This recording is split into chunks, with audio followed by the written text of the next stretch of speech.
ನಮಸ್ಕಾರ. ಆರೋಗ್ಯ ರಹಸ್ಯ ವಿಶೇಷ ಕಾರ್ಯಕ್ರಮಕ್ಕೆ ಸ್ವಾಗತ. ನಾನು ಸುನಿಧಿ ಮಂಜುನಾಥ್.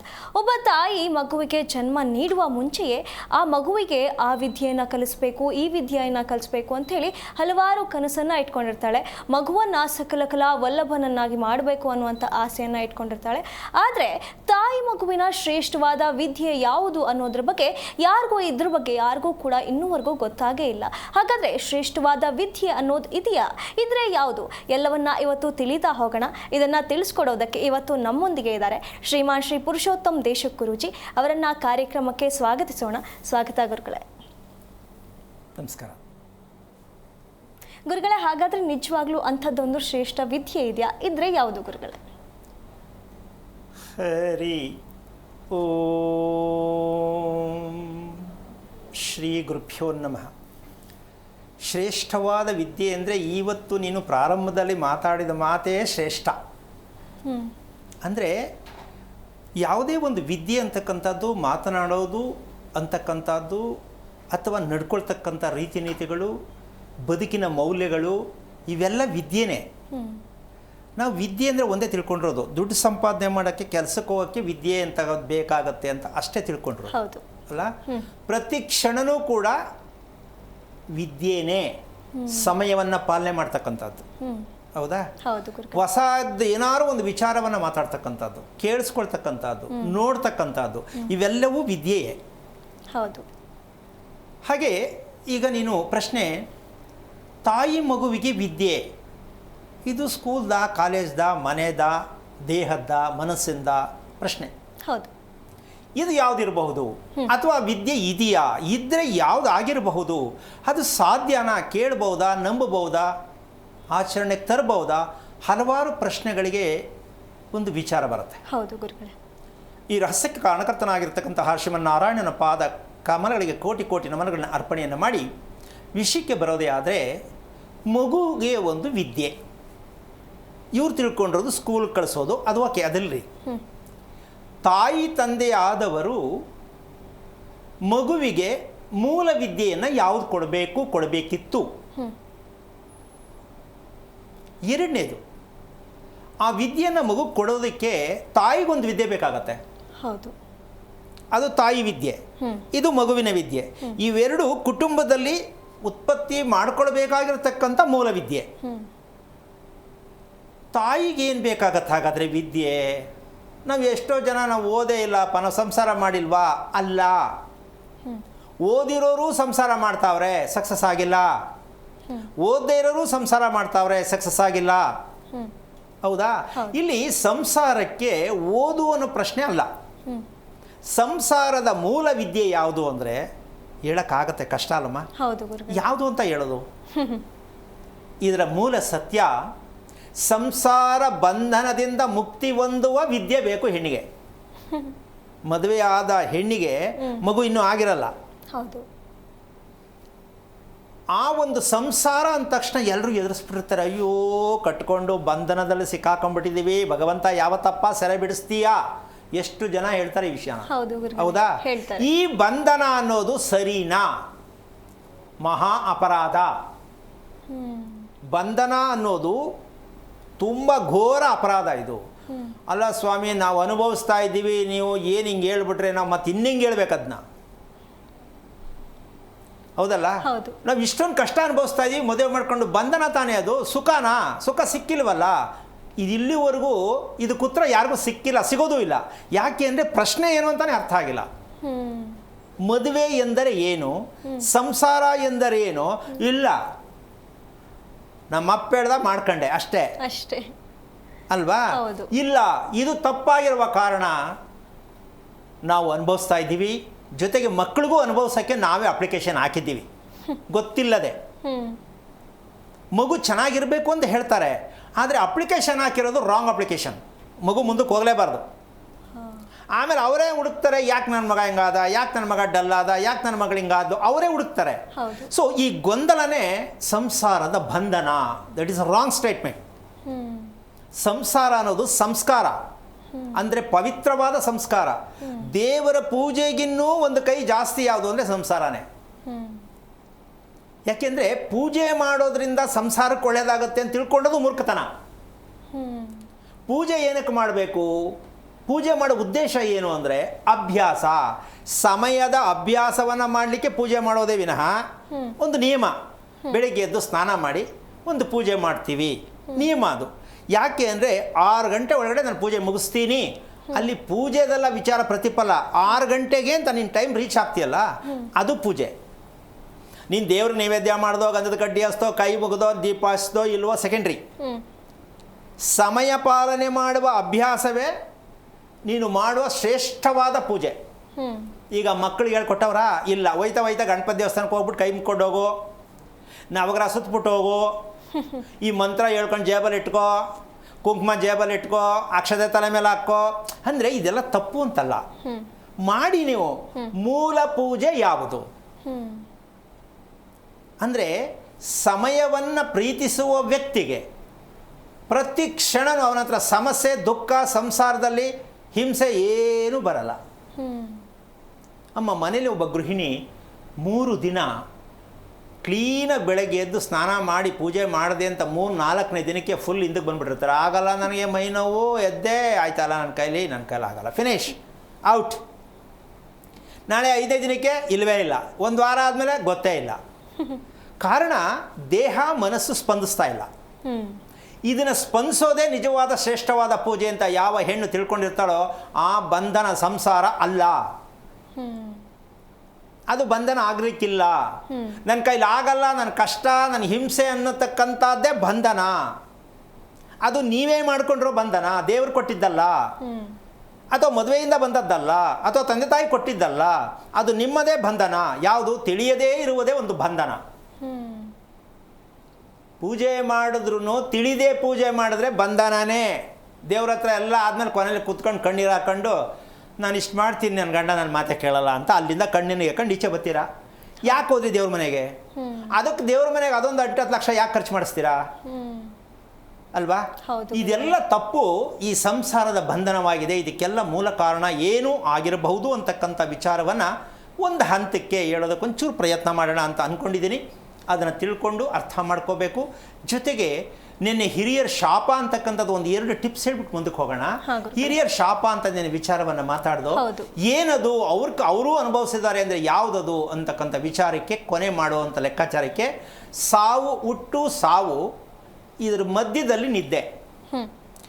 ನಮ್ಮನ್ನು ಬಿಟ್ಟು ಸತ್ತಿರುವ ಹಿರೀಕರು ಸರಿಯಾದ ರೀತಿ ಸಾವನ್ನು ಸತ್ತಿಲ್ಲ. ಕುಯ್ಸ್ಕೊಂಡು ಕೊರೆಸ್ಕೊಂಡು ಆಪರೇಷನ್ ಮಾಡಿಸ್ಕೊಂಡು ನಳ್ಳಿ ಹತ್ತಿಕಾಯಾಗಿ ಸತ್ತಿದ್ದಾರೆ. This wrong. ತಿಳ್ಕೊಳ್ಳಿಲ್ಲ ಯಾಕಂಗೆ ಸತ್ರು ಅಂತ. ಹುಟ್ಟುವಾಗಲೇ ಮಗು ಐಸಿಗೆ ಹೋಗುತ್ತೆ, ಅದನ್ನು ತಿಳ್ಕೊಳ್ಳಿಲ್ಲ, ಮಗು ಬೆಳೆಸ್ಬಿಡ್ತಾರೆ. ಹುಟ್ಟುವಾಗಲೇ ಐಸಿಗೆ ಯಾಕೆ ಹೋಯ್ತು ತಿಳ್ಕೊಬೇಕು, ತಿಳ್ಕೊಳ್ಳಲ್ಲ, ಗ್ರಾಚಾರ ಅಂದ್ಬಿಡೋದು. ಹೌದು. ಇವೆರಡೂ ಏನಕ್ಕೆ ನಡೆಯುತ್ತೆ? ಸಾವು ಮತ್ತು ಹುಟ್ಟಿನಲ್ಲಿ ನಡೀತಕ್ಕಂಥ ಘೋರವಾದ ಘಟನೆಗಳು ಇಡೀ ವಂಶದಲ್ಲಿ ನಡೆದಿರುತ್ತೆ. ಸ್ವಾಮಿ ನನ್ನ ಮಗ ಒಬ್ಬ ಹಿಂಗೆ ಸತ್ತ, ನಮ್ಮ ಅಪ್ಪ ಹಂಗೆ ಸತ್ರು, ನಮ್ಮ ದೊಡ್ಡಪ್ಪ ಹಿಂಗೆ ಸತ್ರು, ನಮ್ಮ ಚಿಕ್ಕಮ್ಮ ಹಿಂಗೆ ಸತ್ರು. ಕ್ವಾಲಿಟಿ ಅದು ಕುಟುಂಬದ ರಹಸ್ಯದಲ್ಲಿ ಆ ಸಾವನ್ನು ಆಗಿರುತ್ತೆ. ಏನು ಅಂದರೆ ಡಿಸಿಪ್ಲಿನ್ ಗೊತ್ತಿಲ್ಲ. ಇವತ್ತು ಮಾತಾಡ್ತಾ ಇರ್ತಕ್ಕಂಥದ್ದು ಇದೇ ವಿದ್ಯೆ. ಆ ವಿದ್ಯೆ ಗೊತ್ತಿಲ್ಲದ ಕಾರಣ ಆ ವಿದ್ಯೆ ಯಾವುದು ಅಂತ ಈಗಲೇ ಹೇಳ್ಬಿಡ್ತಾರೆ ಅಂತ ಅನ್ಕೋಬೇಡಿ. ಅದಕ್ಕೆ ಸಮಯ ಸಾಕಷ್ಟು ಬೇಕಾಗತ್ತೆ. ಅದೇನು ದೊಡ್ಡ ವಿಚಾರ ಅಲ್ಲ. ಅಂದರೆ ಕ್ರಮಬದ್ಧವಾದ ಉಸಿರಾಟ ಇಲ್ಲದೇ ಇರುವ ಕಾರಣ. ಯಾವ ಉಸಿರಾಟ?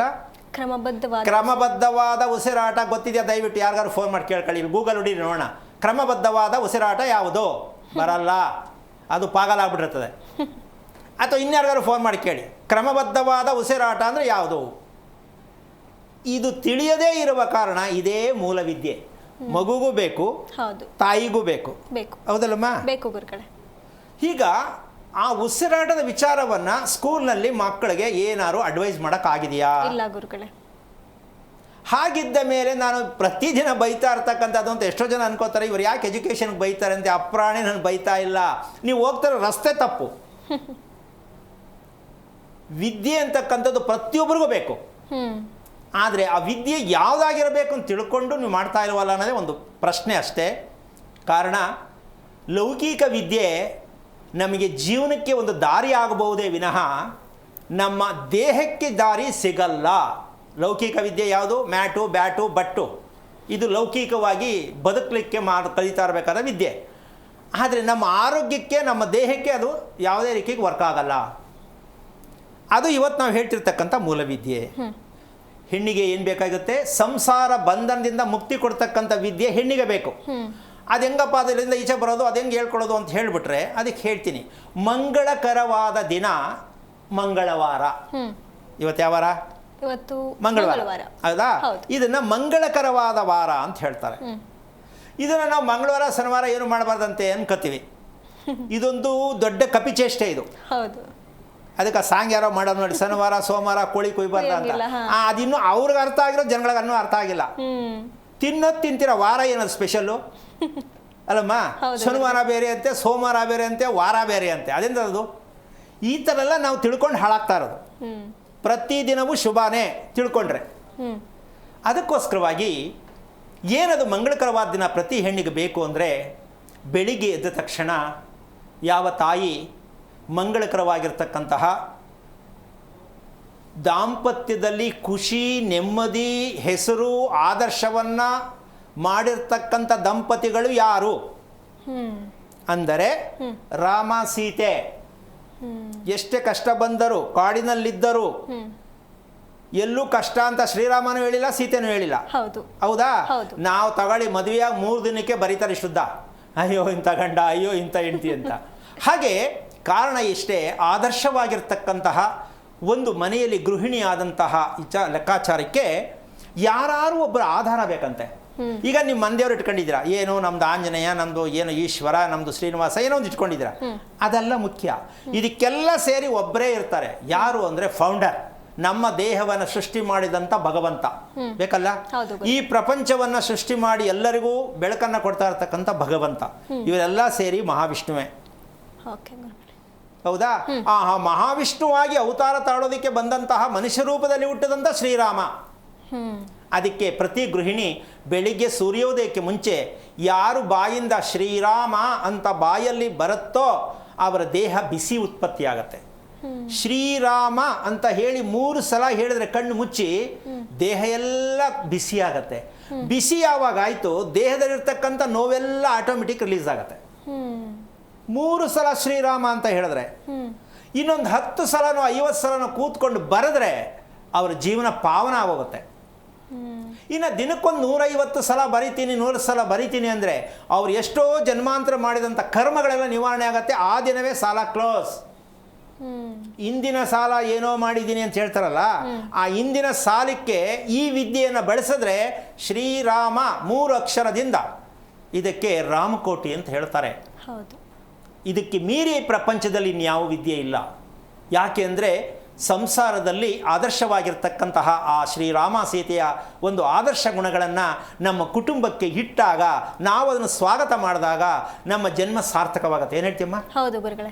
ಈಗ ತಾಯಿ ವಿಚಾರ ಆಯಿತು, ಮಗು ವಿದ್ಯೆ ಯಾವುದು ಅಂತ ಕರೆ ಇದೆಯಾ? ಹೌದು ಗುರುಗಳೇ. ವಿನುತಾ ಅನ್ನುವಂಥವ್ರು ಕರೆ ಮಾಡಿದ್ದಾರೆ. ವಿನುತಾ ಅವರೇ, ಯಾರ ಬಗ್ಗೆ ಕೇಳಬೇಕಾಗಿತ್ತು? ಮಗನ ಬಗ್ಗೆ ಕೇಳಬೇಕಿತ್ತು ಮೇಡಮ್. ಅವರ ನಕ್ಷತ್ರ ತಿಳಿಸಿ. ಅವ್ರ ನಕ್ಷತ್ರ ವಿಶಾಖ ನಕ್ಷತ್ರ. ಗುರುಗಳಿದ್ದಾರೆ, ಮಾತನಾಡಿ. ಹಲೋ, ನಮಸ್ತೆ ಗುರುವಿ. ನಾರಾಯಣ. ಹೇಳಿ ತಾಯಿ, ಯಾರು, ಮಗನ ಮಗಳ? ಮಗನ ಬಗ್ಗೆ ಕೇಳಬೇಕಿತ್ತು. ಎಷ್ಟು ವಯಸ್ಸು?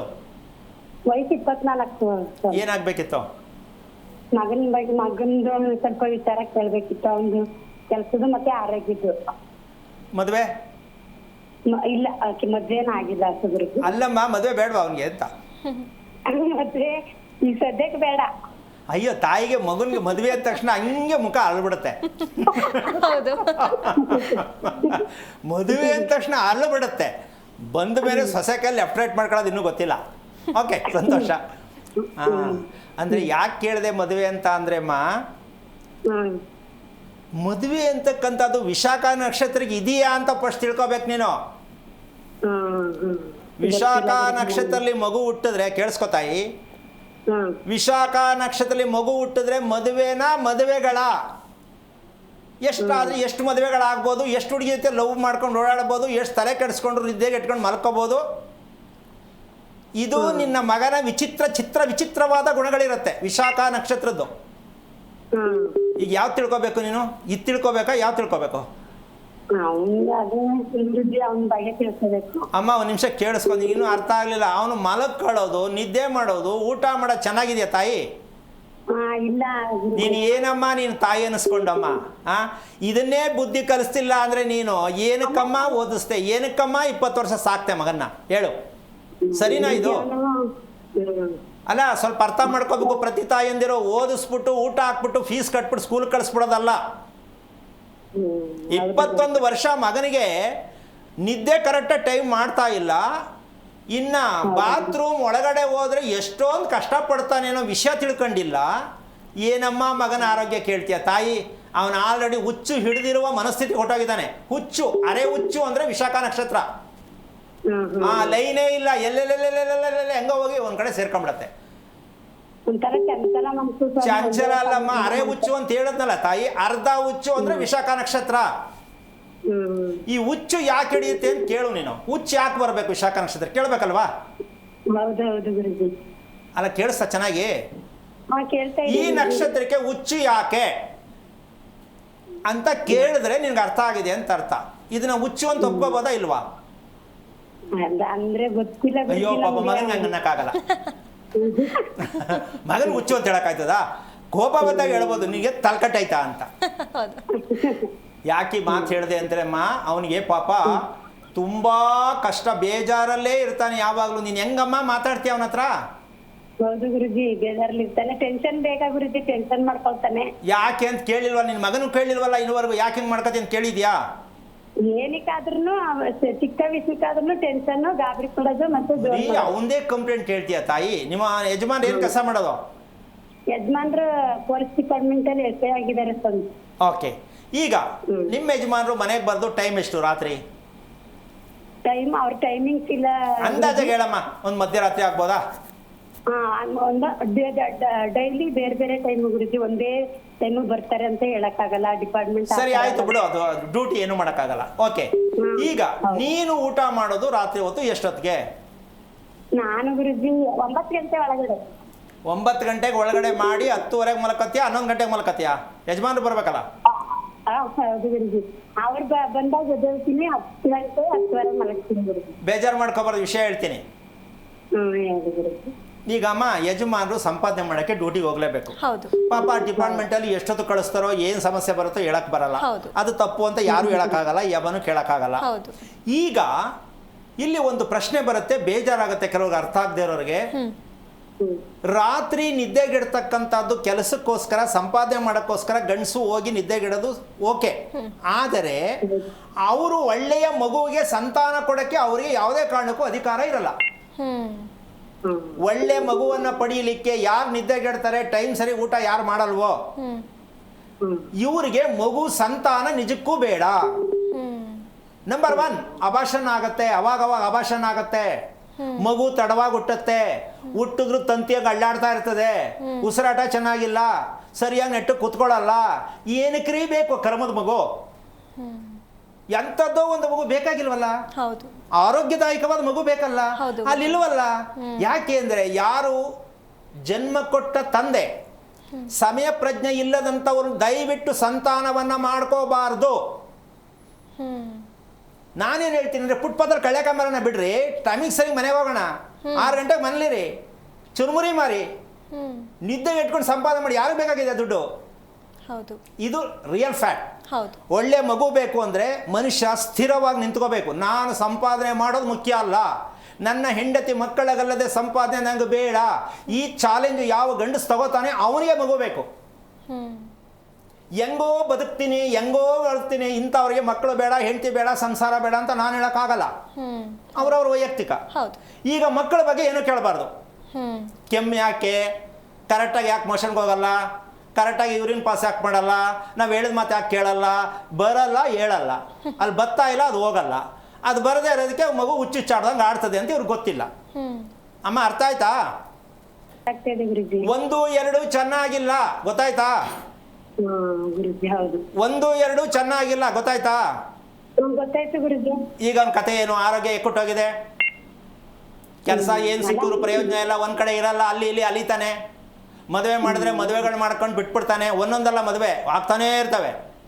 ಈ ಜೀವನವನ್ನ ತಂದೆ ತಾಯಿ ಮಕ್ಕಳಿಗೆ ಕೊಟ್ರೆ, ಯಾವ ಪುರುಷಾರ್ಥಕ್ಕೆ ಮಕ್ಕಳಿತ್ರಿ, ಯಾವ ಪುರುಷಾರ್ಥಕ್ಕೆ ಮದುವೆ ಮಾಡ್ಕೊಂಡ್ರಿ, ನಾನು ಕೇಳಕ್ಕಾಗಲ್ಲ. ಈಗ ನಿಮ್ಮ ಯಜಮಾನ್ ನೀನೇನು ಹೇಳಕ್ಕಾಗಲ್ಲ, ಯಾಕೆ? ಡ್ಯೂಟಿ. ಅದೇ ಗುರುಜಿ ಅವ್ರೆ. ಅದಕ್ಕೆ ಒಂದು ವಿಷಯ ನಾನು ಯಾಕೆ ಇಷ್ಟೊತ್ತು ಮಾತಾಡಿದೆ ಅಂದ್ರಮ್ಮ, ಪ್ರತಿ ತಂದೆಗಳಿಗೆ ಅರ್ಥ ಆಗಲಿ ಅಂತ, ನಿಮ್ಮ ಮಗನಿಗೆ ಯಾವ ಕಾರಣಕ್ಕೂ ಟ್ರೀಟ್ಮೆಂಟ್, ಯಾವುದೇ ಶಾಸ್ತ್ರ, ಯಾವುದೇ ದೇವರು, ಯಾವುದೇ ಧರ್ಮ ವರ್ಕ್ ಆಗಲ್ಲಮ್ಮ. ಯಾಕೆ ಅಂದರೆ ಅದು ಪ್ಲಾಸ್ಟಿಕ್ ಮೋಲ್ಡಿಂಗ್ ಹಾಕ್ಬಿಟ್ಟಿದ್ದೀರಾ. ನೀನು ಬೆಳ್ಳಿ ಬೇಕು ಅಂತ ಕೇಳ್ತೀಯ, ಅದು ಪ್ಲಾಸ್ಟಿಕಲ್ಲಿ ಆಗಿದೆ ಮಗು, ನೀನು ಬೆಳ್ಳಿ ಹೆಂಗೆ ಬರುತ್ತದು? ತಂದೆ ತಾಯಿ ಆರೋಗ್ಯವಂತರಿದ್ದಾಗ ಮಾತ್ರ ಮಗು ಸಾರ್ಥಕವಾದ ಮಗು ಹುಟ್ಟತ್ತೆ. ತಂದೆ ತಾಯಿ ಟೈಮ್ ಟೇಬಲ್ ಚೆನ್ನಾಗಿಲ್ಲ, ಶಿಸ್ತಿಲ್ಲ, ಸಮಯ ಪ್ರಜ್ಞೆ ಇಲ್ಲ, ಊಟದ ವಿಚಾರ ಗೊತ್ತಿಲ್ಲ ಅಂದ ಮೇಲೆ ಹುಟ್ಟುವ ಮಕ್ಕಳು ನಿಮಗೆ ತಿರುಗುಬಾಣವಾಗಿ ನಿಮ್ಮನ್ನು ಉಚ್ಚಾಸ್ಪತ್ರೆಗೆ ಕಳಿಸುವಂಥ ಮಟ್ಟಕ್ಕೆ ಮಕ್ಕಳು ಹುಡ್ತಾರೆ. ಇದಕ್ಕೆ ಕಾರಣ ಮಕ್ಕಳಲ್ಲ, ನೀವುಗಳೇ. ನಿಮ್ಮ ಸಂಪಾದನೆ ಅವಶ್ಯಕತೆ ಇಲ್ಲ. ನಿಮ್ಮ ಜೀವನ ಚೆನ್ನಾಗಿರಬೇಕಂದ್ರೆ ಒಂದು ಡಿಸಿಪ್ಲಿನ್ ಬೇಕು. ಇಲ್ಲದಿದ್ದರೆ ನೀವು ಯಾವ ಶಾಸ್ತ್ರ ಕೇಳಿದ್ರು, ಎಲ್ಲೇ ದೇವಸ್ಥಾನಕ್ಕೆ ಹೋದರೂ ನಿಮ್ಗೆ ಒಳ್ಳೆಯದಾಗಲ್ಲ. ಇದನ್ನು ಬೇಕಾದ್ರೆ ನಿಮ್ಮ ಯಜಮಾನ್ರ ಹತ್ರ ದಯವಿಟ್ಟು ನೀವು ಗಂಡ ಹೆಂಡತಿ ಕೂತ್ಕೊಂಡು ಮಾತಾಡೋದೇ ಆದರೆ ನಿಜವಾಗ್ಲೂ ನಾನು ರಸ್ತೆ ತೋರಿಸ್ತೀನಿ. ನಿಮ್ಮ ಮಗನನ್ನು ದಾರಿ ತಪ್ಪಿಸುವುದಕ್ಕೆ ನೀವಿಬ್ಬರು ತಗೊಂಡಿರ್ತಕ್ಕಂತಹ ತೀರ್ಮಾನಗಳು ಮಕ್ಕಳನ್ನು ಸಮಸ್ಯೆಗೆ ಸಿಕ್ಕಿಸಿದೆ. ಇದಕ್ಕೆ ನಿಮ್ಮ ಗಂಡ ಹೆಂಡತಿನೂ ತಪ್ಪು ಅಂತ ಹೇಳೋಕ್ಕಾಗಲ್ಲ. ಆದರೆ ಈ ವಿದ್ಯೆ ಯಾರಿಗೂ ಗೊತ್ತಿಲ್ಲ, ಯಾರು ಹೇಳ್ತಾ ಇಲ್ಲ. ಮದುವೆ ಮಾಡಿಸೋನಿಗೆ ಈ ಟಾಪಿಕೇ ಗೊತ್ತಿಲ್ಲ, ಅಪ್ಪ ಅಮ್ಮನಿಗೆ ಮದುವೆ ಗೊತ್ತಿಲ್ಲ, ನೀವಂತೂ ಸ್ಕೂಲ್ಗೆ ಹೋಗೇ ಇಲ್ಲ. ಫಸ್ಟ್ ಆಫ್ ಆಲ್ ಸ್ಕೂಲೇ ಇಲ್ಲ. ಅರ್ಥ ಆಯ್ತಾ? ಬೇಜಾರಾಯ್ತಾ? ಇಲ್ಲ ಗುರುಜಿ, ಅಲ್ಲ ಗುರುಜಿ ಅವ್ರ ಡಿಪಾರ್ಟ್ಮೆಂಟ್ ಆ ಥರ ಅಲ್ಲ ಗುರುಜಿ, ಹಾಂ ಅವ್ರ ಡಿಪಾರ್ಟ್ಮೆಂಟ್ ಆ ಥರ. ಅಲ್ಲಮ್ಮ, ಅದನ್ನೇ ನಾನು ಹೇಳಿದ್ದು. ಪಾಪ ಅವ್ರು ಇರೋದೇ ಕೆಲಸನೇ ಅದಲ್ಲ, ಏನು ಮಾಡೋಕ್ಕಾಗತ್ತೆ?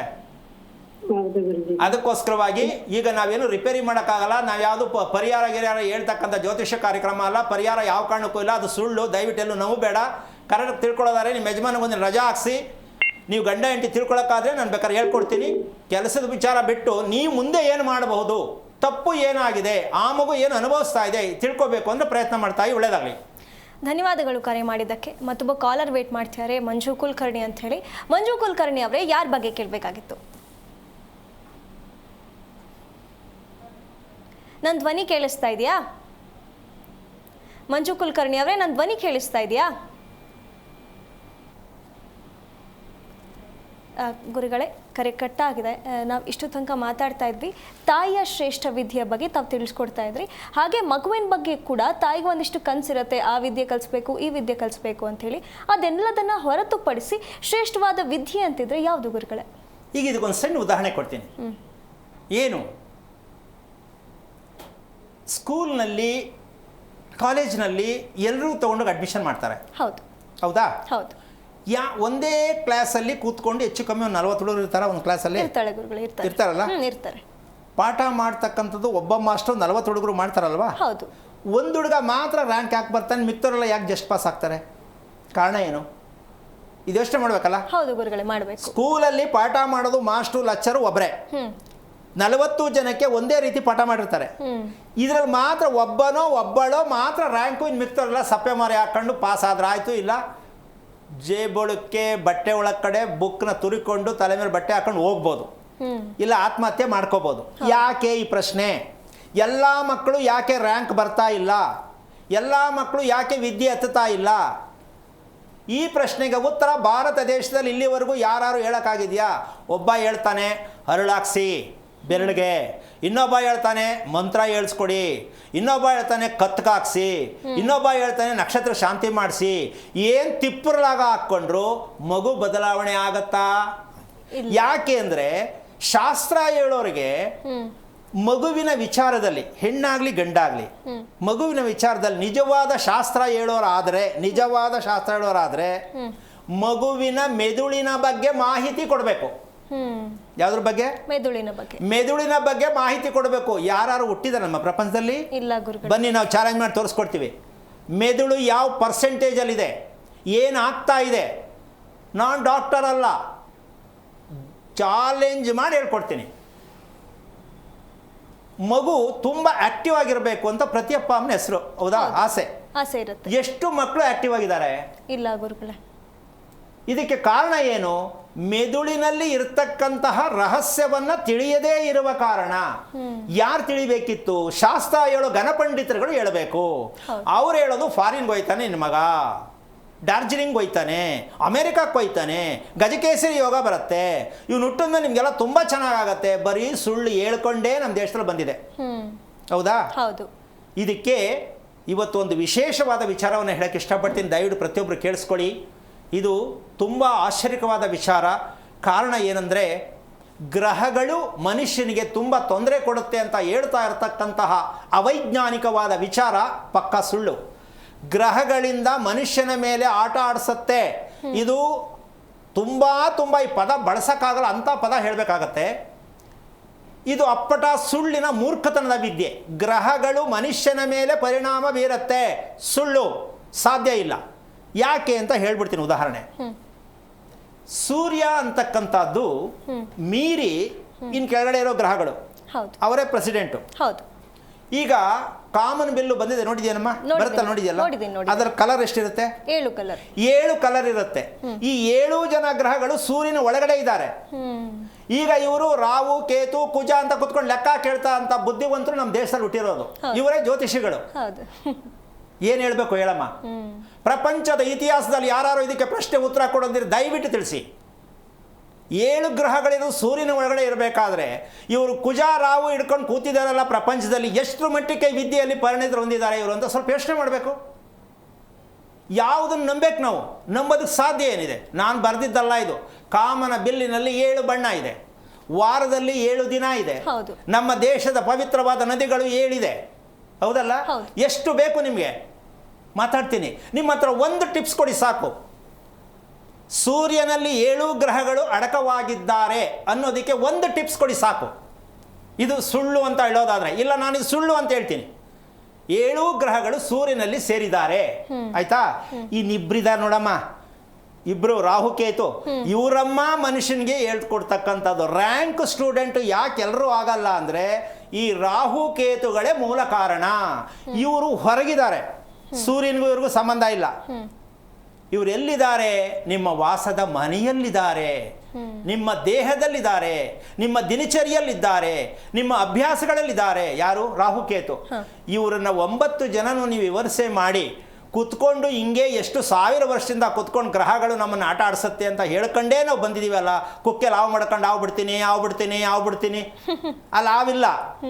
ಈ ರೀತಿ ಹೆದರ್ಸ್ಕೊಂಡು ನಾವು ಜೀವನದಲ್ಲಿ ಇದರ ಸತ್ಯಾಂಶವನ್ನು ಜನಕ್ಕೆ ಕೇಳೋಕ್ಕಾಗದೆ, ಇದರ ಮೂಲ ತತ್ವವನ್ನು ನಾವು ತಿಳ್ಕೊಳ್ಳೋಕ್ಕಾಗದೆ, ನಾವು ಅನುಭವಿಸ್ಕೊಂಡು ಜನಗಳನ್ನೂ ಅನುಭವಿಸೋಕ್ಕೆ ನಾವು ಅಪ್ಲಿಕೇಶನ್ ಆಗ್ತಾ ಇದ್ದೀವಿ ಅಂದರೆ ಯಾವ ಪುರುಷಾರ್ಥಕ್ಕೆ, ಜ್ಯೋತಿಷ್ಯ ಅಂತಕ್ಕಂಥದ್ದಕ್ಕೆ, ಪವಿತ್ರವಾಗಿರ್ತಕ್ಕಂಥ ಆ ಗ್ರಂಥಕ್ಕೆ ಎಂಥ ಅವಮಾನ ಮಾಡ್ದಂಗಾಯಿತು ಅಂತ ಪ್ರತಿ ಶಾಸ್ತ್ರ ಹೇಳೋರು ಅರ್ಥ ಮಾಡ್ಕೋಬೇಕು. ಎಂಥ ಮೂರ್ಖತನದ ದಾಸ್ತಿಯಲ್ಲಿ ಹೋಗ್ತಾ ಇದ್ದೀವಿ ನಾವು ಅಂತ. ವೈಜ್ಞಾನಿಕವಾಗಿ ಬನ್ನಿ. ನೀವು ಹಳೆಯ ಕತೆ ಪುರಾಣ ತೊಗೊಂಡು ಬರಬೇಡಿ. ವೈಜ್ಞಾನಿಕವಾಗಿ ಬನ್ನಿ. ನೀವು ಯಾವುದೇ ರೂಟಲ್ಲಿ ಬನ್ನಿ, ವೈಜ್ಞಾನಿಕವಾಗಿ ಬನ್ನಿ. ಇದು ಸತ್ಯ ತೋರಿಸಿ. ಎಲ್ಲೋ ಐತೆ, ಎಲ್ಲೋ ಬರೆದವ್ರೆ, ಅದೆಲ್ಲ ಕತೆ ಇಲ್ಲ. ಯಾವತ್ತೋ ಬರೆದದ್ದು ಇವತ್ತು ವರ್ಕ್ ಆಗಲ್ಲ. ಯಾಕೆ ನೆನ್ನೆ ಹೇಳಿದ್ದೀನಿ, ಪಿಜ್ಜಾ ಬರ್ಗರ್ ತಿನ್ನೋ ಜನದ ಮುಂದೆ ನಿಮ್ಮ ಜ್ಯೋತಿಷ್ಯ ವರ್ಕ್ ಆಗಲ್ಲ. ಇದನ್ನು ಕರೆಕ್ಟಾಗಿ ಬರೆದಿಟ್ಕೊಂಬಿಡಿ ಜ್ಯೋತಿಷ್ಯ ಹೇಳೋರು.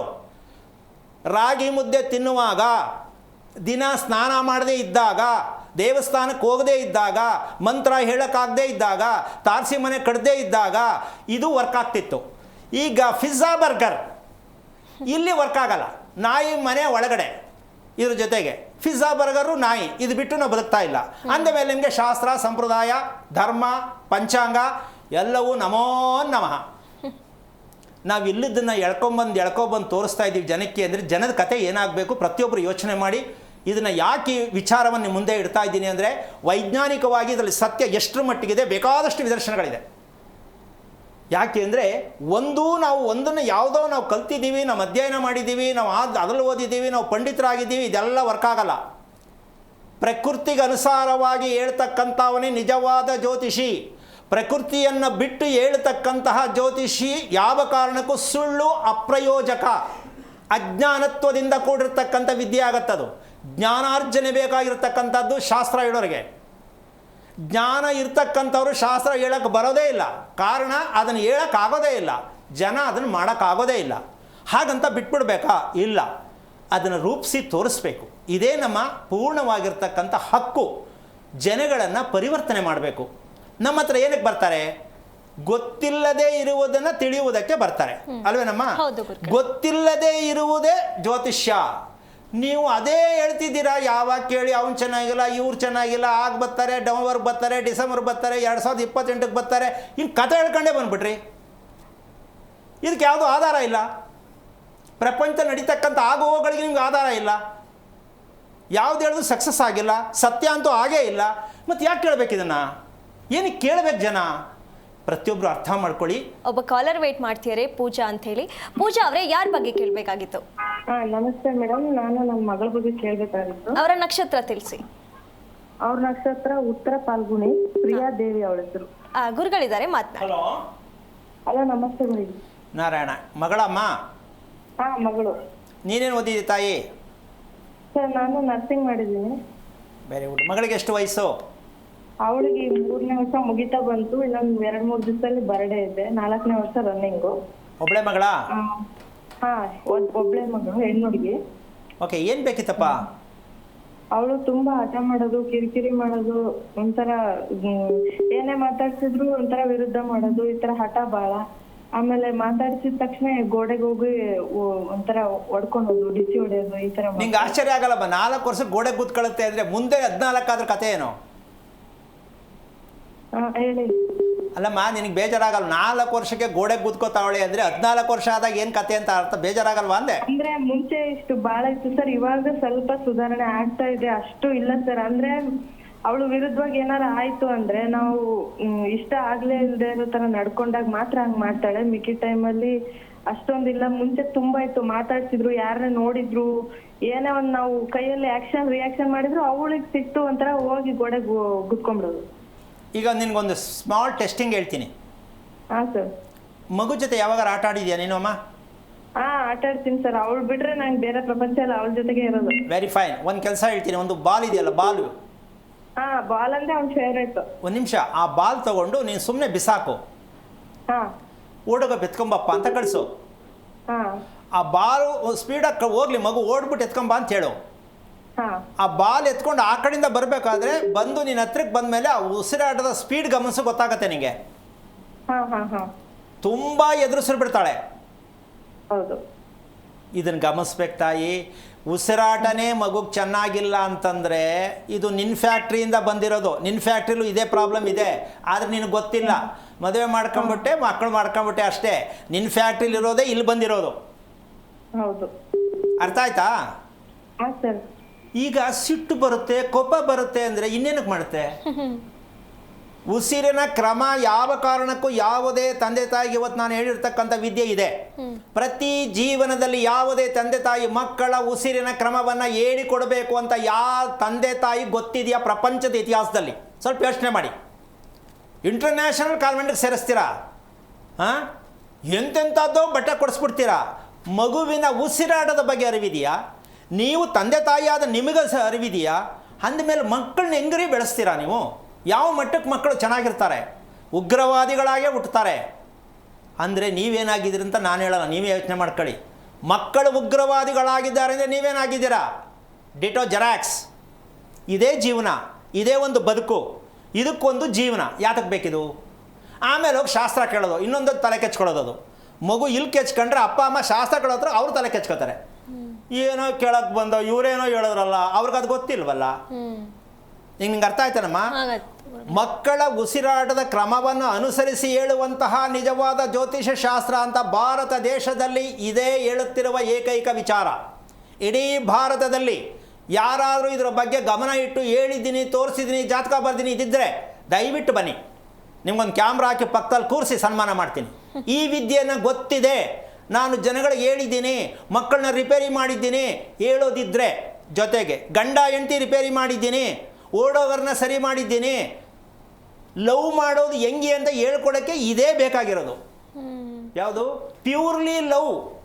ಹೆಂಗ್ರಿ ಅದು ಪ್ಯೂರ್ಲಿ ಲವ್ ಅಂದರೆ? ಯಾವಾಗಲೂ ಗಂಡ ಹೆಂಡತಿ ಲವ್ ಮಾಡ್ತಾನೇ ಇರಬೇಕು ಅಂದರೆ ಮನಸ್ಸಲ್ಲಿ ಉಸಿರಾಟ ಚೆನ್ನಾಗಿದ್ರೆ ಮಾತ್ರ ಲವ್ ಸಕ್ಸಸ್, ಇಲ್ಲ ಫೇಲ್. ನೀವು ಜಂಟಿ ಹಾಕ್ಬಿಟ್ಟು ಪಂಚೆ ಮತ್ತು ಸೀರೆ ತುಂಡು ಕಂಡ್ತಿರಲ್ಲ, ಬ್ರಹ್ಮಗಂಟು ಅಂತ ಕಿತ್ಕೊಂಡು ಹೋಗ್ಬಿಡ್ತದೆ.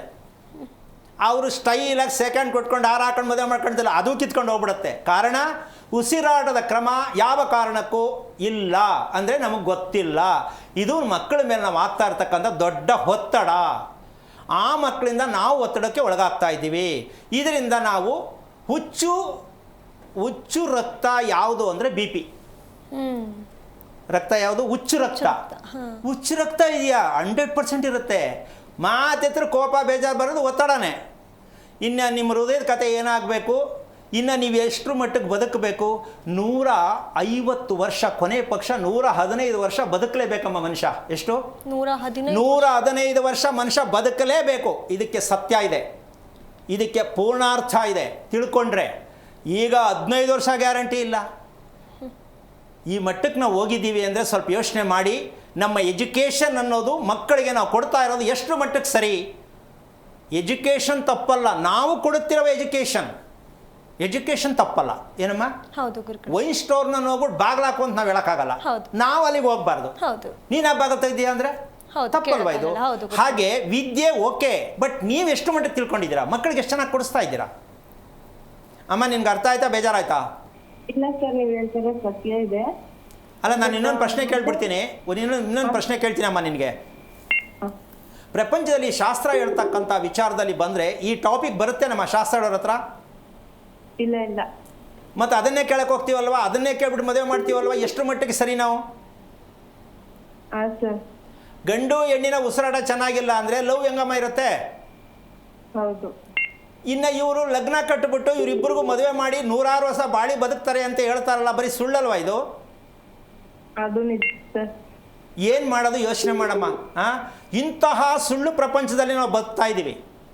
ಹೌದು ಸರ್, ಈಗ ನಮ್ದೇನ ಆಗೋ ಕೊನೆ ಪಕ್ಷ ಇವ್ರಾದ್ರೂ ಚೆನ್ನಾಗಿ ನೋಡ್ಕೊಳ್ಳೋಣ. ಅಮ್ಮ ಆಗೋಯ್ತು ಅಂತ ಇದ್ದೀರಾ ತಾಯಿ? ನಿನ್ಗೇನು 85? ನೀನು ದಯವಿಟ್ಟು ಒಂದು ನಿಮಿಷ ಯಾವತ್ತೂ ಈ ಮಾತಾಡಬಾರ್ದು. ನನಗೆ ಈಗ 15 to 16 ಅನ್ಕೋಬೇಕು ನೀನು. ಆಯ್ತು ಸರ್. ಅಯ್ಯೋ, ನಾನು ಕೇಳಿದ್ರೆ 17 ಅಂತ ಹೇಳ್ತೀನಿ ನಾನು. ನನಗೆ ಅವ್ರು ಏನಾದ್ರು ಅನ್ಕೊಳ್ಳಿ, 17 ಈಗ ಸ್ಟಾರ್ಟ್ ಆಗುತ್ತೆ ಅಂತ ಹೇಳ್ತೀನಿ. ಅಮ್ಮ ವಯಸ್ಸು ಎಲ್ಲೂ ಬರಲ್ಲ. ವಯಸ್ಸು ಅದು ಅರ್ಪಾಡ್ಗದ ಕ್ಯಾಲೆಂಡರ್ ಹೋಗ್ತಾ ಇರುತ್ತೆ. ನಮಗೆ ಯಾಕೆ ಬೇಕಾ ವಯಸ್ಸು? ನಾವು ಎನಿ ಟೈಮ್ ರೆಡಿ. ಈಗ ಹುಟ್ಟು ಬಂದೋ, ಈಗ ಲವ್ ಸ್ಟಾರ್ಟ್ ಆಗಿದೆ, ಈಗ ಸಂಸಾರ ಶುರುವಾಗಿದೆ, ಇದು ನಾವು ಹೇಳೋದು ಟಾಪಿಕ್. ಪ್ರತಿಯೊಬ್ಬರು ಹಿಂಗೆ ಇರಬೇಕು. ನಿನ್ನೆ ಮದುವೆ ಆಯ್ತಲ್ಲ, ಇವತ್ತು ಮದುವೆ ಆದೆ. ಏನಮ್ಮ? ಅಯ್ಯೋ 20 ವರ್ಷ ಆಯ್ತು ಸ್ವಾಮಿ. No no no no no ಇವತ್ತು ಮದುವೆ ಆಗಿದ್ದೀನಿ, ಬೆಳಗ್ಗೆ ಏನು ಬೇಕು? ಸಾಯಂಕಾಲ ತನಕ ಖುಷಿ. ಹೇಳೋಕ್ಕೂ ಬರಲ್ಲ, ತಿಳ್ಕೊಳ್ಳೋಕ್ಕೂ ಬಂದಿಲ್ಲ. ಯಾಕ್ರಿ ಬದುಕು? ಏನು ಹೇಳ್ತೀಯ ತಾಯಿ? ಸರ್, ಹೌದು. ನೀವು ಹೇಳ್ದಂಗೆ ಬದುಕ್ತೀನಿ ಸರ್ ಇನ್ಮೇಲೆ. Very good. ಯಾವತ್ತು ವಯಸ್ಸನ್ನು ರಿಯಾಲಿಟಿಯಾಗಿ ಹೇಳಿ ಬೇಜಾರು ಮಾಡ್ಕೋಬಾರ್ದು. ಅದಕ್ಕೆ ಬರ್ತ್ಡೇ ಮಾಡಬೇಡ ಅಂತ ನಾನು ಹೇಳೋದು. ಆ ಬರ್ತ್ಡೇ ಮಾಡಿ ಮಕ್ಕಳು ಹಾಳು ಮಾಡ್ತಾರೆ. ನೀನೀಗ 8 ವರ್ಷ ಆಯ್ತು ನಿನಗೆ, ಅದು ಯಾಕೆ ಹೇಳ್ತೀರಾ ಮಗುಗೆ? ಏನಮ್ಮ ಎಲ್ಲ ಬರೀ ಸುಳ್ಳು ತಪ್ಪೇ ಮಾಡೋದು, ಅದನ್ನ ಉರುಬಿಸ್ಬಿಡೋದು. ಜೀವನ ಪರ್ಯಂತ ಈಗಲೇ ಉರುಬಿಡು ಅಂತ. ದೀಪ ಉರುಬಿಸ್ಬೋದಾ? ಅದನ್ನೇ ಮಾಡ್ತಾರೆ ಇವರು. ಕೈ ತಪ್ಪಲೆ ಹೊಡಿತಾರೆ ಉರ್ಬಿದಕ್ಕೆ. ಇಂಥ ಜನ ನಮ್ಮ ದೇಶದಲ್ಲಿ ಇರ್ತಕ್ಕಂಥವ್ರು. ನೀನೊಂದು ಕೆಲಸ ಮಾಡು ತಾಯಿ, ಆ ಮಗು ನೇರವಾಗಿ ಕುತ್ಕೊಳ್ತಕ್ಕಂಥ ವಿಚಾರನ ಸ್ವಲ್ಪ ಗಮನಿಸಮ್ಮ ನೀನು. ನೇರವಾಗಿ ಕುತ್ಕೊತಾಳೆ, ಸ್ವಲ್ಪ ನೋಡು, ಗಮನಿಸು. ಕುತ್ತಿಗೆ ಅಲ್ಲಲ್ಲ, ಕುತ್ತಿಗೆ ಭಾಗ ನೇರಾಗಿರುತ್ತೆ, ಸ್ವಲ್ಪ ಗಮನಿಸು. ಸ್ವಲ್ಪ ಬೆಂಡಾಗಿರುತ್ತೆ ಕುತ್ತಿಗೆ. ಕುತ್ತಿಗೆ ಸ್ಟ್ರೈಟ್ ಆಗಿ ನೋಡ್ತಾರೆ ಸರ್. ಆ ತರ ಅಲ್ಲಮ್ಮ, ಒಂದ್ ನಿಮಿಷ ಕೇಳಿಸ್ಕೊ. ನೀನು ಬರೆಯೋಕ್ಕೋ ಓದಕ್ಕೋ ಕೂರಿಸ್ತೀಯಲ್ಲ, ಆವಾಗ ಆ ಮಗು ಜಾಸ್ತಿಯಾಗಿ ಅದು ಕಂಪ್ಲೀಟ್ ಡೆಪ್ತ್ ಆಗಿ ನೆಲದಷ್ಟು ಮಟ್ಟಕ್ಕೆ ಬಗ್ಗಿರುತ್ತೆ, ಪೂರ್ಣವಾಗಿ ಬಗ್ಗಿರುತ್ತೆ, ಬೆಂಡ್ ಥರ. ಇದನ್ನ ಆ ಮಗುಗೆ ಏನು ಮಾಡು ಅಂದರೆ, ಒಂಥರ ಡೆಸ್ಕ್ ಗೊತ್ತಲ್ಲ ನಿಂಗೆ, ಆ ಡೆಸ್ಕ್ ಟೈಪ್ ಇರೋದು ಒಂದು ಟೇಬಲ್ ತರಿಸ್ಬಿಟ್ಟು ಮಗುನ ಡಿಸ್ಟೆನ್ಸ್ ನೋಡಿಕೊಂಡು, ಕುತ್ತಿಗೆ ಡಿಸ್ಟೆನ್ಸ್ ನೋಡಿಕೊಂಡು ಬುಕ್ ಅದ್ರ ಮೇಲೆ ಇಡು, ಇಲ್ಲ ಸ್ಲೇಟ್ ಅದ್ರ ಮೇಲೆ ಇಡು. ಆಗ ಅದ್ರ ಮುಖದ ಭಾವ ಮೇಲಕ್ಕೆ ಹೋಗುತ್ತೆ. ಆವಾಗ ಉಸಿರಾಟ ಸರಾಗ ಆಗತ್ತೆ. ಅರ್ಥ ಆಯ್ತಾ? ನೋಡಿ, ನಾವು ಈ ತರ ಡಾಕ್ಟ್ರು, ಕುತ್ಕೊಳ್ಳೋದ್ರಲ್ಲಿ ಡಾಕ್ಟ್ರು. ಏನಮ್ಮ? ಆಮೇಲೆ ಮತ್ತೆ ಅವಳು ಮಾತಾಡೋದಾಗ್ಲಿ, ನಾವ್ ಯಾರೇ ಮಾತಾಡಿದ್ರು ಅಷ್ಟು ಬೇಗ ಅಲ್ಸಲ್ಲ. ಅವಳಿಗೆ ಇಂಟ್ರೆಸ್ಟ್ ಬಂದ್ರೆ ಮಾತ್ರ ಅವಳು ತಿರುಗಿ ನೋಡ್ತಾಳೆ. ಇಲ್ಲಮ್ಮ, ಆ ಮಗುಗೆ ಇನ್ನೂ ಅರಿವಾಗಿಲ್ಲ. ಮಗು ಏನಾಗ್ತಾ ಇದೆ ಅಂದ್ರೆ ಅದಕ್ಕೆ ಏನು ಗೊತ್ತಾಗ್ತಾ ಇಲ್ಲ. ಏನೋ ಒಂಥರ ನೋಡುತ್ತೆ, ನೀನ್ ಮಾತಾಡಿದ್ರೆ ಏನೋ ಒಂಥರ ರಿಯಾಕ್ಷನ್ ಮಾಡುತ್ತೆ. ಇದನ್ನ ನೀನು ನಿಜಕ್ಕೂ ಹೇಳ್ತೀನಿ, ಕೊನೆ ಪಕ್ಷ ಮೆಡಿಕಲ್ಗೆ ಏನಾದ್ರು ಹೋದ್ರೆ ಸ್ವಲ್ಪ ಡಾಕ್ಟರ್ ಹತ್ರ ಕರ್ಕೊಂಡೋಗಿ ಅನ್ನೋ ಮಟ್ಟಕ್ಕೂ ಹೇಳ್ಬಿಡ್ತಾರೆ. ಆ ಮಟ್ಟಕ್ಕೇನು ಬೇಕಾಗಿಲ್ಲ. ಮಗುವಿಗೆ ಆರೋಗ್ಯ ಅಂತಕ್ಕಂಥದ್ದು, ಉಸಿರಾಟದಲ್ಲಿ ಬೇಕಾಗಿರ್ತಕ್ಕಂಥದ್ದನ್ನ ನೀನು ಕಲ್ಪಿಸ್ಬೇಕು, ಅದು ರೂಪಿಸ್ಬೇಕು. ಮತ್ತೆ ಊಟ ನೀನು ಪ್ರೀತಿಗೆ ತಿನ್ನಿಸ್ತೀಯ, ಅದೇ ತಿನ್ನುತ್ತಾ? ನೋಡ್ದಾ, ಇದು ಮೊದಲನೇ ತಪ್ಪು. ಯಾವ ತಾಯಿ ಮಕ್ಕಳಿಗೆ ಬಾಯಿಗೆ ತುರುಕ್ತಿರೋ ಕಪ್ಪು ತುರುಕ್ತಂಗೆ ಆ ಮಗು ಡಮ್ಮಿ. ಅಮ್ಮ, ಇವರು ಬೋಲ್ ಖಾಲಿ ಮಾಡುವಷ್ಟು ತಿರುಗ್ಬಿಡ್ತಾರೆ. ಆ ಮಗುಗೆ ಅಷ್ಟು ಬೇಕಾಗಿಲ್ಲ. ಆ ಮಗುಗೆ ಆಲ್ರೆಡಿ ಗ್ಯಾಸ್ಟ್ರಿಕ್ ಬಂದು ಹಿಡಿಸ್ಬಿಟ್ಟವ್ರು ಇವರು. ಅರ್ಥ ಆಯ್ತಮ್ಮ? ಏನಮ್ಮ ಆ ರೀತಿ ತಿನ್ನಿಸ್ಬಾರ್ದಮ್ಮ. 4 ವರ್ಷದ ಮಗು ಅಂದರೆ ನೀನು ತಿನ್ಸಕ್ಕೆ ಪ್ರಯತ್ನ ಮಾಡು. ಡ್ಯೂಟಿ ಹೋಗೋದು ಅರ್ಧ ಗಂಟೆ ಲೇಟ್ ಆದರೂ ಕೂರಿಸ್ಬಿಟ್ಕೆ ಮಗುಗೆ ಮತ್ತು ಇನ್ನೇನು ಮಾಡ್ತೀಯಮ್ಮ ನೀನು? ಮಗುಗೆ ಊಟ ತಿನ್ನಿಸೋದು ತಪ್ಪು. ತಾಯಂದಿರು ಮಗುಗೆ ಊಟ ಕೈ ತುತ್ತು ತಪ್ಪು. ಕೈ ತುತ್ತು ಕೊಡಿ ಪ್ರೀತಿಗೆ, ಆದರೆ ಅದನ್ನು ಹೇಳಬೇಕು ಹೇಗೆ ತಿನ್ನಬೇಕು ಅಂತ. ಟಿವಿ ನೋಡ್ತಾ ನೋಡ್ತಾ ಕೈ ತುತ್ತು ಕೊಟ್ರೆ ಏನರ್ಥ? ಹೌದು. ಅಥವಾ ಪಕ್ಕದ ಮನೆ ಹತ್ರ ಮಾತಾಡ್ತಾ ಕೈ ತುತ್ತು ಕೊಟ್ರೆ ಏನರ್ಥ? ತಾಯಿ ಮಕ್ಕಳು ಕೈ ತುತ್ತು ಕೊಡಬೇಕೆ ಹೊರತು ಬಾಯಿಗೆ ತುರುಕ್ಬಾರ್ದು, ಕಪ್ಪು ತುರುಕ್ತಾಗೆ ಗಾಣಕ್ಕೆ. ಮಗುವಿನ ಆರೋಗ್ಯ ಹಾಳಾಗದೆ ಇದರಿಂದ ಅಂತ ತಾಯಂದಿರಿಗೆ ಗೊತ್ತಿಲ್ಲ. ಏನು ಮಾಡೋಣ? ಒಳ್ಳೇದಾಗಲಿ ತಾಯಿ, ನಿಂತರ ತಾಯಂದಿರು ಎಲ್ಲರೂ ಅರ್ಥ ಆಗಲಿ ಅಂತ ಅಂದ್ಕೊಂಡಿದ್ದೀನಿ. ಒಳ್ಳೇದಾಗಲಿ. ಧನ್ಯವಾದಗಳು ಕರೆ ಮಾಡಿದ್ದಕ್ಕೆ. ಮತ್ತೊಬ್ಬ ಕಾಲರ್ ವೇಟ್ ಮಾಡ್ತಿದ್ದಾರೆ, ಶೋಭಾ ಅಂತೇಳಿ. ಕರೆ ಕಟ್ಟಾಗಿದೆ ಗುರುಗಳೇ. ಆಗಲೇ ಒಂದು ತುಂಬ ಮುಖ್ಯವಾದಂಥ ವಿಷಯದ ಬಗ್ಗೆ ಮಾತಾಡ್ತಾ ಇದ್ರಿ. ಜ್ಯೋತಿಷ್ಯರು ಈಗಿನ ಕಾಲದಲ್ಲಿ ಏನು ಮಾಡ್ತಿದ್ದಾರೆ, ಯಾವ ರೀತಿಯಾಗಿ ಎಲ್ಲರಿಗೂ ದಾರಿ ತಪ್ಪಿಸುವಂಥ ಕೆಲಸ ಮಾಡ್ತಿದ್ದಾರೆ ಅಂತ ಹೇಳಿದ್ರಿ. ಈಗ ಒಬ್ಬರೇ ಅಲ್ಲ, ಸಾಮಾನ್ಯವಾಗಿ ಸುಮಾರು ಜನದ ಬಾಯಲ್ಲಿ ನಾನು ಇದೇ ಕೇಳಿರೋದು, ಗ್ರಹಗಳು ಗ್ರಹಗಳು ಗ್ರಹಗಳು. ಹಾಗಾದರೆ ಅವ್ರು ಎಲ್ಲರೂ ಹೇಳ್ತಿರೋ ತಪ್ಪು ಅಂತಂದರೆ ಇದರಿಂದ ಎಷ್ಟೋ ಜನರಿಗೆ ಮೋಸ ಆಗ್ತಿದೆ ಅಲ್ಲ ಗುರುಗಳೇ? ಅಮ್ಮ, ಇದು ಎಲ್ಲರೂ ಅಂತ ಹೇಳಕ್ ಬರಲ್ಲ. ಪ್ರಪಂಚದಲ್ಲಿ ಈ ವಿದ್ಯೆಯನ್ನು ಯಾರು ಕಲ್ತಿದಾರೋ ನೋಡಿದಾರೋ ಗೊತ್ತಿಲ್ಲ. ಇದು ಇಲ್ಲಿ ಸಮಸ್ಯೆ ಏನಾಗ್ತಾ ಇದೆ ಅಂದ್ರಮ್ಮ, ಅವ್ರಿಗೆ ಈಗ ನಾವು ವಿಚಾರ ಹೇಳಿದಾಗ ತುಂಬ ಬೇಜಾರು, ಕೋಪ ಎರಡೂ ಬರುತ್ತೆ. ಹೌದು. ಏನಪ್ಪ ಇವರು ಏನೇನೋ ಹೇಳ್ತಾವ್ರೆ, ನಾವೆಲ್ಲ ಕಾಲದಿಂದ ನಮ್ಮ ಅಪ್ಪ ನಮ್ಮ ತಾತನ ಕಾಲದಿಂದ ಎಲ್ಲ ಹೇಳ್ಕೊಂಬಂದಿವಿ, 5-6 ಸಾವಿರ ಮದುವೆ ಮಾಡಿಸಿದ್ವಿ, ಈ ಥರ ಇವರೇ ಜಾಸ್ತಿ ಇದ್ದಾರೆ. ಹೌದು. ನನ್ನ ಹತ್ರ ಬಂದರೆ ಒಂದೇ ಪ್ರಶ್ನೆ ಕೇಳ್ತೀನಿ, ಎಷ್ಟು ಮದುವೆ ಮಾಡಿಸಿದೀನಿ ಮುಖ್ಯ ಅಲ್ಲ, 8 ಜನ ಚೆನ್ನಾಗವ್ರೆ ಹೇಳಪ್ಪ ಅಂತ. ಹೌದಲ್ಲ? ಎಷ್ಟು ಮನೆ ಕಟ್ಸಿದೀನಿ ಅನ್ನೋದು ಮುಖ್ಯ ಅಲ್ಲ, ಎಷ್ಟು ಮನೆ ಚೆನ್ನಾಗದೆ ಹೇಳು. ಹೌದಲ್ಲ? ಎಷ್ಟು ಜನಕ್ಕೆ ಶಾಸ್ತ್ರ ಹೇಳಿದೀನಿ ಅನ್ನೋದು ಮುಖ್ಯ ಅಲ್ಲ, ಎಷ್ಟು ಜನ ಆರೋಗ್ಯದ ಬಗ್ಗೆ ನೀನು ಮಾಹಿತಿ ಕೊಟ್ಟಿದ್ಯಾ ಹೇಳು. ಶಾಸ್ತ್ರ ಅಂತಕ್ಕಂಥದ್ದಕ್ಕೆ ಅರ್ಥನೇ ಹೇಳೋರಿಗೆ ಗೊತ್ತಿಲ್ಲಮ್ಮ. ಶಾಸ್ತ್ರ ಎಂದರೇನು ಅಂತ ಅವ್ರನ್ನೇ ಕೇಳಿ ಹೇಳ ನೋಡೋಣ. ಜನಗಳಿಗೇನೋ ಗೊತ್ತಿಲ್ಲ, ಶಾಸ್ತ್ರ ಕೇಳ್ತೀವಿ ಅಂತಾರೆ. ಶಾಸ್ತ್ರ ಕೇಳೋದಲ್ಲ. ಹೆಣ್ಣು ಗಂಡಕ್ಕೆ ಶಾಸ್ತ್ರ ಕೇಳ್ತೀನಿ ಅಂದರೆ, ಮಗುಗೆ ಶಾಸ್ತ್ರ ಕೇಳ್ತೀನಿ ಅಂದರೆ, ಮಗುವಿನ ಉಸಿರಾಟದ ಕ್ರಮ ಹೇಗಿದೆ ಅನ್ನೋದೇ ಶಾಸ್ತ್ರ. ಯಾರು ಕೇಳ್ತಾರಾ? ಇಲ್ಲ ಗುರುಗಳೇ. ಅವ್ರ್ಯಾರು ಹೇಳ್ತಾರಾ? ಇಲ್ಲ. ಈಗ ಯಾರು ತಪ್ಪು ಅನ್ನೋದು? ಹೇಳೋರು ಶಿಖಾಮಣಿಗಳು. ಇದು ಆ ಥರ ಅಲ್ಲ. ಇಲ್ಲಿ ಏನಾಗ್ತಾ ಇದೆ ಅಮ್ಮ, ಹಣ ಬರ್ತದೆ ಇಲ್ಲಿ ಮೇಯ್ನು. ಹೌದು. ಏನು ಇವರು ತಾನೇ ದೊಡ್ಡ ಮನುಷ್ಯರುಗಳು ಏನು ಮಾಡ್ತಾರೆ ಅಂದರೆ, ಎರಡಕೆ ಮಾಡಿಕೊಂಡು ಎಡಗೈಲಿ ಹಿಡ್ಕೊಂಡು ಒಂದು 50 ರೂಪಾಯಿ ಹಿಡ್ಕೊಂಡು ಕಾಟಾಚಾರಕ್ಕೆ ಹೋಗ್ಬಿಟ್ಟು, ಸ್ವಾಮಿ ನನ್ನ ಮಗ 8 ಗಂಟೆಗೆ ಹುಡ್ತು ನೋಡಿ ಅಂದರೆ ಏನಮ್ಮ. ಆಮೇಲೆ ಇನ್ನೊಬ್ಬ ಕ್ಲೋಸ್ ಆಗಿಬಿಟ್ರೆ ಎಲ್ಲೋ ನಿಂತ್ಕೊಂಡು ಏರಿ ಮೇಲೆ ನಿಂತ್ಕೊಂಡು ಫೋನ್ ಮಾಡಿಬಿಡ್ತಾನೆ, ಸ್ವಾಮಿ ನಮ್ಮ ಮಗ ಎತ್ತು 7:15 ಗಂಟೆಗೆ ಆಯಿತು, ಚೆನ್ನಾಗಿದ್ದ ನೋಡಿ ಸ್ವಾಮಿ. ಆಮೇಲೆ ನಮ್ಮ ಮಗು ಋತು ಆಯಿತು ನೋಡಿ ಸ್ವಾಮಿ. ಏನ್ರಿ ಕತೆ ಇದು? ಇಲ್ಲೇ ಇವಾಗ ಮಾಧ್ಯಮದಲ್ಲಿ ಕೂತ್ಕೊಂಡು ಜ್ಯೋತಿಷಿಗಳು ಮಾಡ್ತಿರೋ ಕಾರ್ಯಕ್ರಮದಲ್ಲಿ ನನ್ನ ನಗು ಬರುತ್ತೆ. ನನ್ನ ಮಗಳಿಗೆ ಮದುವೆ ಮಾಡಿಲ್ಲ, ಆಯ್ತಾ ಇಲ್ಲ ನೋಡಿ ಅಂತ ಶಾಸ್ತ್ರ ಕೇಳ್ದಂಗೆ ಇಲ್ಲೂ ಕೇಳ್ತಾರಲ್ಲ, ಎಂಥ ಘನಘೋರವಾದ ಪಾಪ ಗೊತ್ತೇ ನಮ್ಮ. ಪುಕ್ಕಟೆಯಾಗಿ ಕೇಳಬಾರ್ದು. ಹಂಗಂತ ನಮ್ಮ ಕಾರ್ಯಕ್ರಮ ದಯವಿಟ್ಟು ಹಂಗೆ ಅನ್ಕೋಬೇಡಿ.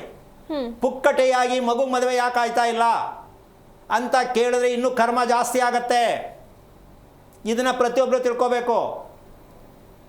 ಕಾರ್ಯಕ್ರಮ ಯಾವುದದು, ಅವ್ರು ಏನು ಹೇಳ್ತಾ ಇದ್ದಾರೆ ಯಾವುದನ್ನು ತಿಳ್ಕೋಬೇಕು ಅಂತ ತಿಳ್ಕೋಬೇಕೆ ಹೊರತು ಗ್ರಹಗಳ ಬಗ್ಗೆ ಅವ್ರು ಹೇಳೋದು, ನೀವು ಕೇಳೋದು, ಅದು ಪೂಜೆ ಮಾಡಿಸೋದು, ಇದು ಅಪರಾಧವಾದಂತಹ ವಿಚಾರ ಆಗತ್ತೆ. ಇದು ಲೈನ್ ಕ್ಲಿಯರ್ ಬರಲ್ಲ, ಕ್ಲಾರಿಟಿ ಬರಲ್ಲ, ಶಾಶ್ವತ ಪರಿಹಾರ ಬರಲ್ಲ. ಅವ್ರು ಏನೋ ಕಲ್ತಿದ್ರೆ ಹೇಳ್ಕೊಳ್ಳಿ. ನೀವು ಪರಿವರ್ತನೆ ಆಗಬೇಕು ಅಂದರೆ ಏನು ತಿಳ್ಕೋಬೇಕು ಅಂತ ನೀವು ಬುದ್ಧರಾಗಬೇಕು. ಏನಮ್ಮ? ಹೌದು ಗುರುಗಳೇ. ನಾವು ನಮ್ಮ ಮಕ್ಕಳ ಬಗ್ಗೆ ತಿಳ್ಕೋಬೇಕಾದ್ರೆ ಪ್ರಶ್ನೆ ಯಾವ್ದು ಹಾಕಬೇಕು ಅಂತ ನೀವು ಡಿಸೈಡ್ ಮಾಡಿ. ನಾವು ಹೇಳೋರು ತಪ್ಪು ಮಾಡೋಕ್ಕಾಗಲ್ಲ. ಇಲ್ಲಿ ಏನಾಗ್ತಾ ಇದೆ ಅಂದರೆ, ಆಧುನಿಕ ಪ್ರಪಂಚ ಅಂತ ಅವರೇ ಹೇಳ್ತಾರೆ, ಶಾಸ್ತ್ರ ಹೇಳೋರು. ಈ ಮಾಡ್ರನ್ ಯುಗ ಅಂತ ಎಲ್ಲ ಹೇಳ್ತಾರೆ. ಕಾಲ ಕೆಟ್ಟೋಯ್ತು, ಮೊದ್ಲಂಗಿಲ್ಲ ಅಂತ ಹೇಳ್ತಾರೆ. ಇಷ್ಟೆಲ್ಲ ಆದಮೇಲೆ ನಿಮ್ಮ ಹಳೇ ಜ್ಯೋತಿಷಿಯ ವಿಚಾರವನ್ನು ಈಗ ತಂದು ಹೆಂಗೆ ಬಿಕ್ರಿ ಮಾಡ್ತಿದ್ದೀರಾ? ಅಮ್ಮ, ಮನೆ ಕಟ್ಟೋದು ಚೇಂಜು, ಮದುವೆ ಮಾಡ್ತಾ ಇರೋದು ಚೇಂಜು, ಊಟ ತಿಂತಾ ಇರೋದು ಚೇಂಜು, ನೀವು ನಡ್ಕೋತಾ ಇರೋದು ಚೇಂಜು, ರಾತ್ರಿ ಮಲಗ್ತಾ ಇರೋದು ಚೇಂಜು, ಎಲ್ಲ ಚೇಂಜ್ ಮಾಡಿಕೊಂಡು ತ್ರೇತಾಯುಗದಲ್ಲಿ ಇರ್ತಕ್ಕಂಥ ಪಂಚಾಂಗ ಶಾಸ್ತ್ರವನ್ನು ಈ ಕಲಿಗೆಗೆ ತಂದು ಹೆಂಗೆ ಜಾಯಿಂಟ್ ಮಾಡ್ತೀರಾ ಅಂತ ಪ್ರಶ್ನೆ. ಎಲ್ರಿಗೂ ಅರ್ಥ ಆಗಲಿ ಅಂತ ಹೇಳಿದ್ದೀನಿ. ಯಾರು ಬೇಜಾರು ಮಾಡ್ಕೊಳ್ಳೋದಿದೆ ದಯವಿಟ್ಟು ಅರ್ಥ ಮಾಡ್ಕೊಳ್ಳಿ. ಯಾವುದೋ ಕಾಲದ ಪಂಚಾಂಗವನ್ನು ತಂದು ಈ ಆಧುನಿಕ ಪ್ರಪಂಚಕ್ಕೆ ನೀವು ಯಾವ ರೀತಿ ಮಾಹಿತಿ ಕೊಡ್ತೀರಾ? ಕೊಡೋಕ್ಕಾಗತ್ತಾ? ಜನ ಕೇಳ್ತಾರಾ? ಜನ ನಂಬ್ತಾರಾ? ನೀವು ನಿಮಗೆ ನಂಬಿಕೆ ಉಳ್ಕೊಳತ್ತಾ? ಸ್ವಲ್ಪ ಯೋಚನೆ ಮಾಡಿ. ನಾನು ಸೇರಿ ಹೇಳ್ತೀನಿ, ಏನೇ ಮಾಹಿತಿ ಕೊಡಬೇಕಾದ್ರೂ ಅದರಲ್ಲಿ ಸತ್ಯ ಅರ್ಥವಾಗಿರ್ಬೇಕಂತ ಅಡಕವಾಗಿರಬೇಕು, ಪ್ರಾಮಾಣಿಕವಾಗಿರಬೇಕು. ನಾನು ಕಲ್ತಿರೋದು ಇದು, ಎಲ್ಲೋ ಇಲ್ಲಿದೆ ಬರೆದಿಟ್ಟವ್ರೆ, ನೋಡಿ ತೋರಿಸ್ತೀನಿ, 19ನೇ ಪುಟದಲ್ಲೈತೆ, ಅದೆಲ್ಲ ಕೋರ್ಟಿಗೆ ಇಟ್ಬಿಡೋಣ. ಇಲ್ಲಿ ನಡೆಯಲ್ಲ. ಯಾವುದೇ ಕಾರಣಕ್ಕೂ ನಾವು ರಾಮಾಯಣ ಭಾಗವತ ಇವೆಲ್ಲ ಗ್ರಂಥಗಳನ್ನೆಲ್ಲ ಓದಿರ್ತಕ್ಕಂಥವ್ರು ಅದೆಲ್ಲ ತಪ್ಪು ಅಂತಲ್ಲ. ಈಗ ಅದು ವರ್ಕ್ ಆಗಲ್ಲ. ಯಾಕೆ ಅಂದರೆ ಭಗವದ್ಗೀತೆಗೆ ಎಂತೆಂಥ ಪುಸ್ತಕಗಳು ಬರ್ತಾರೆ ಗೊತ್ತೇ, ನಮ್ಮ ಒಂಥರದ್ದಿಲ್ಲ. ಅವ್ರವ್ರು ಇಷ್ಟ ಬಂದಾಗ ಭಗವದ್ಗೀತೆ, ರಾಮಾಯಣ ಇಷ್ಟ ಬಂದಂಗೆಲ್ಲ ತಿರ್ಚಿಬಿಟ್ಟವ್ರೆ. ಎಲ್ರಿ ಐತೆ ಎಲ್ಲ ಕುಲಗೆಡಿಸಿರೋರು ನಾವೇ. ಭಗವಂತನ ಹೆಸರನ್ನೇ ನಾವು ದಾರಿ ತರ್ತಾ ಇದ್ದೀವಿ, ದಾರಿ ಬೀದಿಗೆ ತಂದುಬಿಟ್ಟಿದ್ದೀವಿ. ಅದಕ್ಕೋಸ್ಕರವಾಗಿ ಪ್ರತಿಯೊಬ್ಬರು ಕೂಡ ಈಗ ನೀನು ಕೇಳಿದ ಪ್ರಶ್ನೆ, ಎಲ್ಲರೂ ಇದನ್ನೇ ಹೇಳ್ತಾ ಇದ್ದಾರೆ ಅಂದರೆ ಜನಗಳ ಗತಿ ಏನಾಗಿದೆ ಅಂತ ಜನಗಳು ಅರ್ಥ ಮಾಡ್ಕೋಬೇಕು. ಹೌದು ಗುರುಗಳೇ. ದಿನ ಬೆಳಗಾಯಿತು ಅಂದರೆ ಕೆಟ್ಟ ಅಭ್ಯಾಸ ಯಾವ್ದು ಗೊತ್ತೇನಮ್ಮ, ದಿನ ಭವಿಷ್ಯ ತಗಳಪ್ಪ. ಬೆಳಿಗ್ಗೆ ಎದ್ದು ಮುಖ ತೊಳಿದಾರು ಬೆಡ್ಶೀಟ್ ಅರ್ಧಂಬರ್ಧ ಹೊತ್ಕೊಂಡು ಅಲ್ಲೇ ಕುತ್ಕೊಂಡ್ಬಿಡ್ತಾರೆ. ಇವತ್ತೇನು ಒಕ್ಕರ್ಸ್ಕೊಳ್ತದೆ ಅಂತ ಯಾರು ನೋಡಲ್ಲ. ಅವನು ಏನೋ ಇವತ್ತು ಪ್ರಯೋಜನ ಇಲ್ಲ ಅಂತ ತಿರ್ಗಾ ದುಡ್ಡಿ ಹೊತ್ಕೊಂಡು ಮಲ್ಕೊಂಡ್ಬಿಡ್ತಾನೆ. ಹೆಂಡತಿ ಕತೆ ಏನು, ಮಕ್ಕಳ ಕತೆ ಏನು. ಈ ಕೆಟ್ಟ ಅಭ್ಯಾಸಕ್ಕೆ ಕಾರಣ ಏನು? ಈ ಜ್ಯೋತಿ ಇದು ಕೊಡ್ತಾವ್ರಲ್ಲ ಪುಕ್ಕಟೆ ಭಾಗ್ಯ, ಹಿಂಗಾಗೋಗದೆ. ಕಷ್ಟಪಡೋದೇ ಬೇಡ, 10 kg ಅಕ್ಕಿ ಬರ್ತದೆ ಸಾಕು, ಮಲ್ಕೊಂಡ್ಬಿಡ್ತೀನಿ. 2000 ಹೆಂಡ್ತಿಗೆ ಬರ್ತದೆ, ಖಾರದ ಪುಡಿಗೆ ಆಯ್ತದೆ. ಹಿಂಗಾಗಿದೆ ಕತೆ. ಹೌದು. ಜನಗಳು ಸೋಮಾರಿತನಕ್ಕೆ ಮೂಲ ಕಾರಣ ಯಾವುದು ಅಂದರೆ ಶಾಸ್ತ್ರ. ಸೋಮಾರಿತನಕ್ಕೆ ಈ ಪೂಜೆ ಮಾಡಿಸ್ಬಿಡಿ ಸರಿ ಹೋಗುತ್ತೆ, ಈ ಶಾಂತಿ ಮಾಡಿಸ್ಬಿಡಿ ಸರಿ ಹೋಗ್ಬಿಡುತ್ತೆ, ಈ ಮಗು ಈ ಥರ ಹೆಸರಿಟ್ಬಿಡಿ ಸರಿ ಹೋಗ್ಬಿಡುತ್ತೆ. ಏನಮ್ಮ ಲಂಚ ಇದು. ದೇವರಿಗೆ ಲಂಚವನ್ನ ಇವ್ರ ಮೂಲಕ ಕೊಡಿಸ್ತಾರೆ ಜನಗಳಿಂದ. ದೇವರು ಲಂಚ ತಗೋತಾನ? ಇಲ್ಲ ಗುರುಗಳೇ. ಅಲ್ವಾ? ಹಾಗಿದ್ದ ಮೇಲೆ ನೀವೇ ಪ್ರತಿಯೊಬ್ಬರು ಯೋಚನೆ ಮಾಡಿ. ಇವತ್ತಿನ ಕಾರ್ಯಕ್ರಮದ ಮೂಲ ಸಿದ್ಧಾಂತ ಏನಂತಂದರೆ, ನಾವು ಇಲ್ಲಿವರೆಗೂ ತಿಳ್ಕೊಂಡಿದ್ದು ಕೇಳ್ತಾ ಇರೋದು ಎಲ್ಲವೂ ಅಪ್ಪಟ ಸುಳ್ಳು ಅಂತ ನಿಮ್ಮ ವೈಯಕ್ತಿಕವಾಗಿ ತಗೊಳ್ಳಿ. ನಾನು ಸುಳ್ಳು ಅಂತ ಹೇಳೋದಕ್ಕಿಂತ ನೀವು ತಗೊಳ್ಳಿ ಎಷ್ಟು ಮಟ್ಟಕ್ಕೆ ಸತ್ಯ ಇದು. ನಾವು ಜಾತಕ ಬರ್ಸಿದ್ವಿ, ಕುಂಡ್ಲಿ ಬರ್ಸಿದ್ವಿ, ಪೂಜೆ ಮಾಡಿಸಿದ್ವಿ, ದೇವಸ್ಥಾನಕ್ಕೆ ಹೋಗಿದ್ವಿ, ಹರಿದ್ವಾರ್ಗೆ ಹೋಗಿದ್ದೀವಿ, ಕಾಶಿಗೆ ಹೋಗಿದ್ದೀವಿ, ಏನಾಗಿದೆ ಅಲ್ಲೇ ಇದ್ದೀವಿ. ಹಂಗಿದ್ದ ಮೇಲೆ ಇಲ್ಲಿವರೆಗೂ ಹೇಳಿದ್ದು ಮಾಡಿದೆಲ್ಲ ಏನಾಯಿತು? ಇದನ್ನೆಲ್ಲ ಒಂದು ಪಕ್ಕಕ್ಕೆ ಇಟ್ಬಿಟ್ಟು ನನ್ನ ಹತ್ರ ಬರ್ತಾರೆ ಅಂತ ಇಟ್ಕೊಳ್ಳೋಣ. ಹಂಗಾದ್ರೆ ಗುರುಗಳೇ ನಿಮ್ಮ ಹತ್ರನೇ ಬರ್ತೀವಿ, ನೀವು ರಿಪೇರಿ ಮಾಡ್ತೀರಾ ಅಂತ ಪ್ರಶ್ನೆ ಬರುತ್ತೆ. ಬರ್ತಾರೋ ಬಿಡ್ತಾರೋ ಸೆಕೆಂಡ್ರಿ.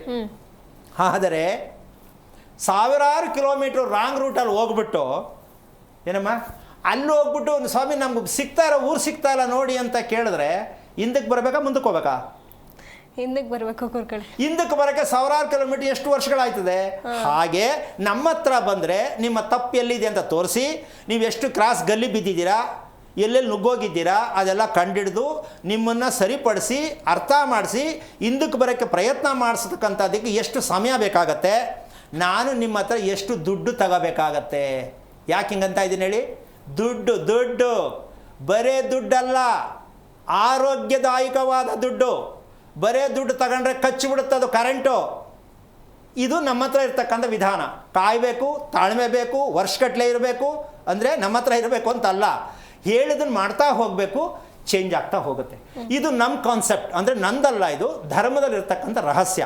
ಈಗ ಕಾಲರ್ ಇದ್ದಾರೆ ಗುರುಗಳೇ, ಮೇಘನಾ ಅಂತ ಹೇಳಿ ಕರೆ ಮಾಡಿದ್ದಾರೆ. ಮೇಘನಾ ಅವರೇ, ಯಾರ ಬಗ್ಗೆ ಕೇಳಬೇಕಾಗಿತ್ತು? ಹಲೋ ಹಲೋ, ನನ್ನ ಧ್ವನಿ ಕೇಳಿಸ್ತಿದ್ಯಾ? ಯಾರ ಬಗ್ಗೆ ಕೇಳಬೇಕಾಗಿತ್ತು? ನನ್ನ ಬಗ್ಗೆನೇ ಕೇಳಬೇಕು. ತಮ್ಮ ನಕ್ಷತ್ರ ತಿಳಿಸಿ. ಕೃತಿಕಾ ನಕ್ಷತ್ರ ಮೇಡಮ್.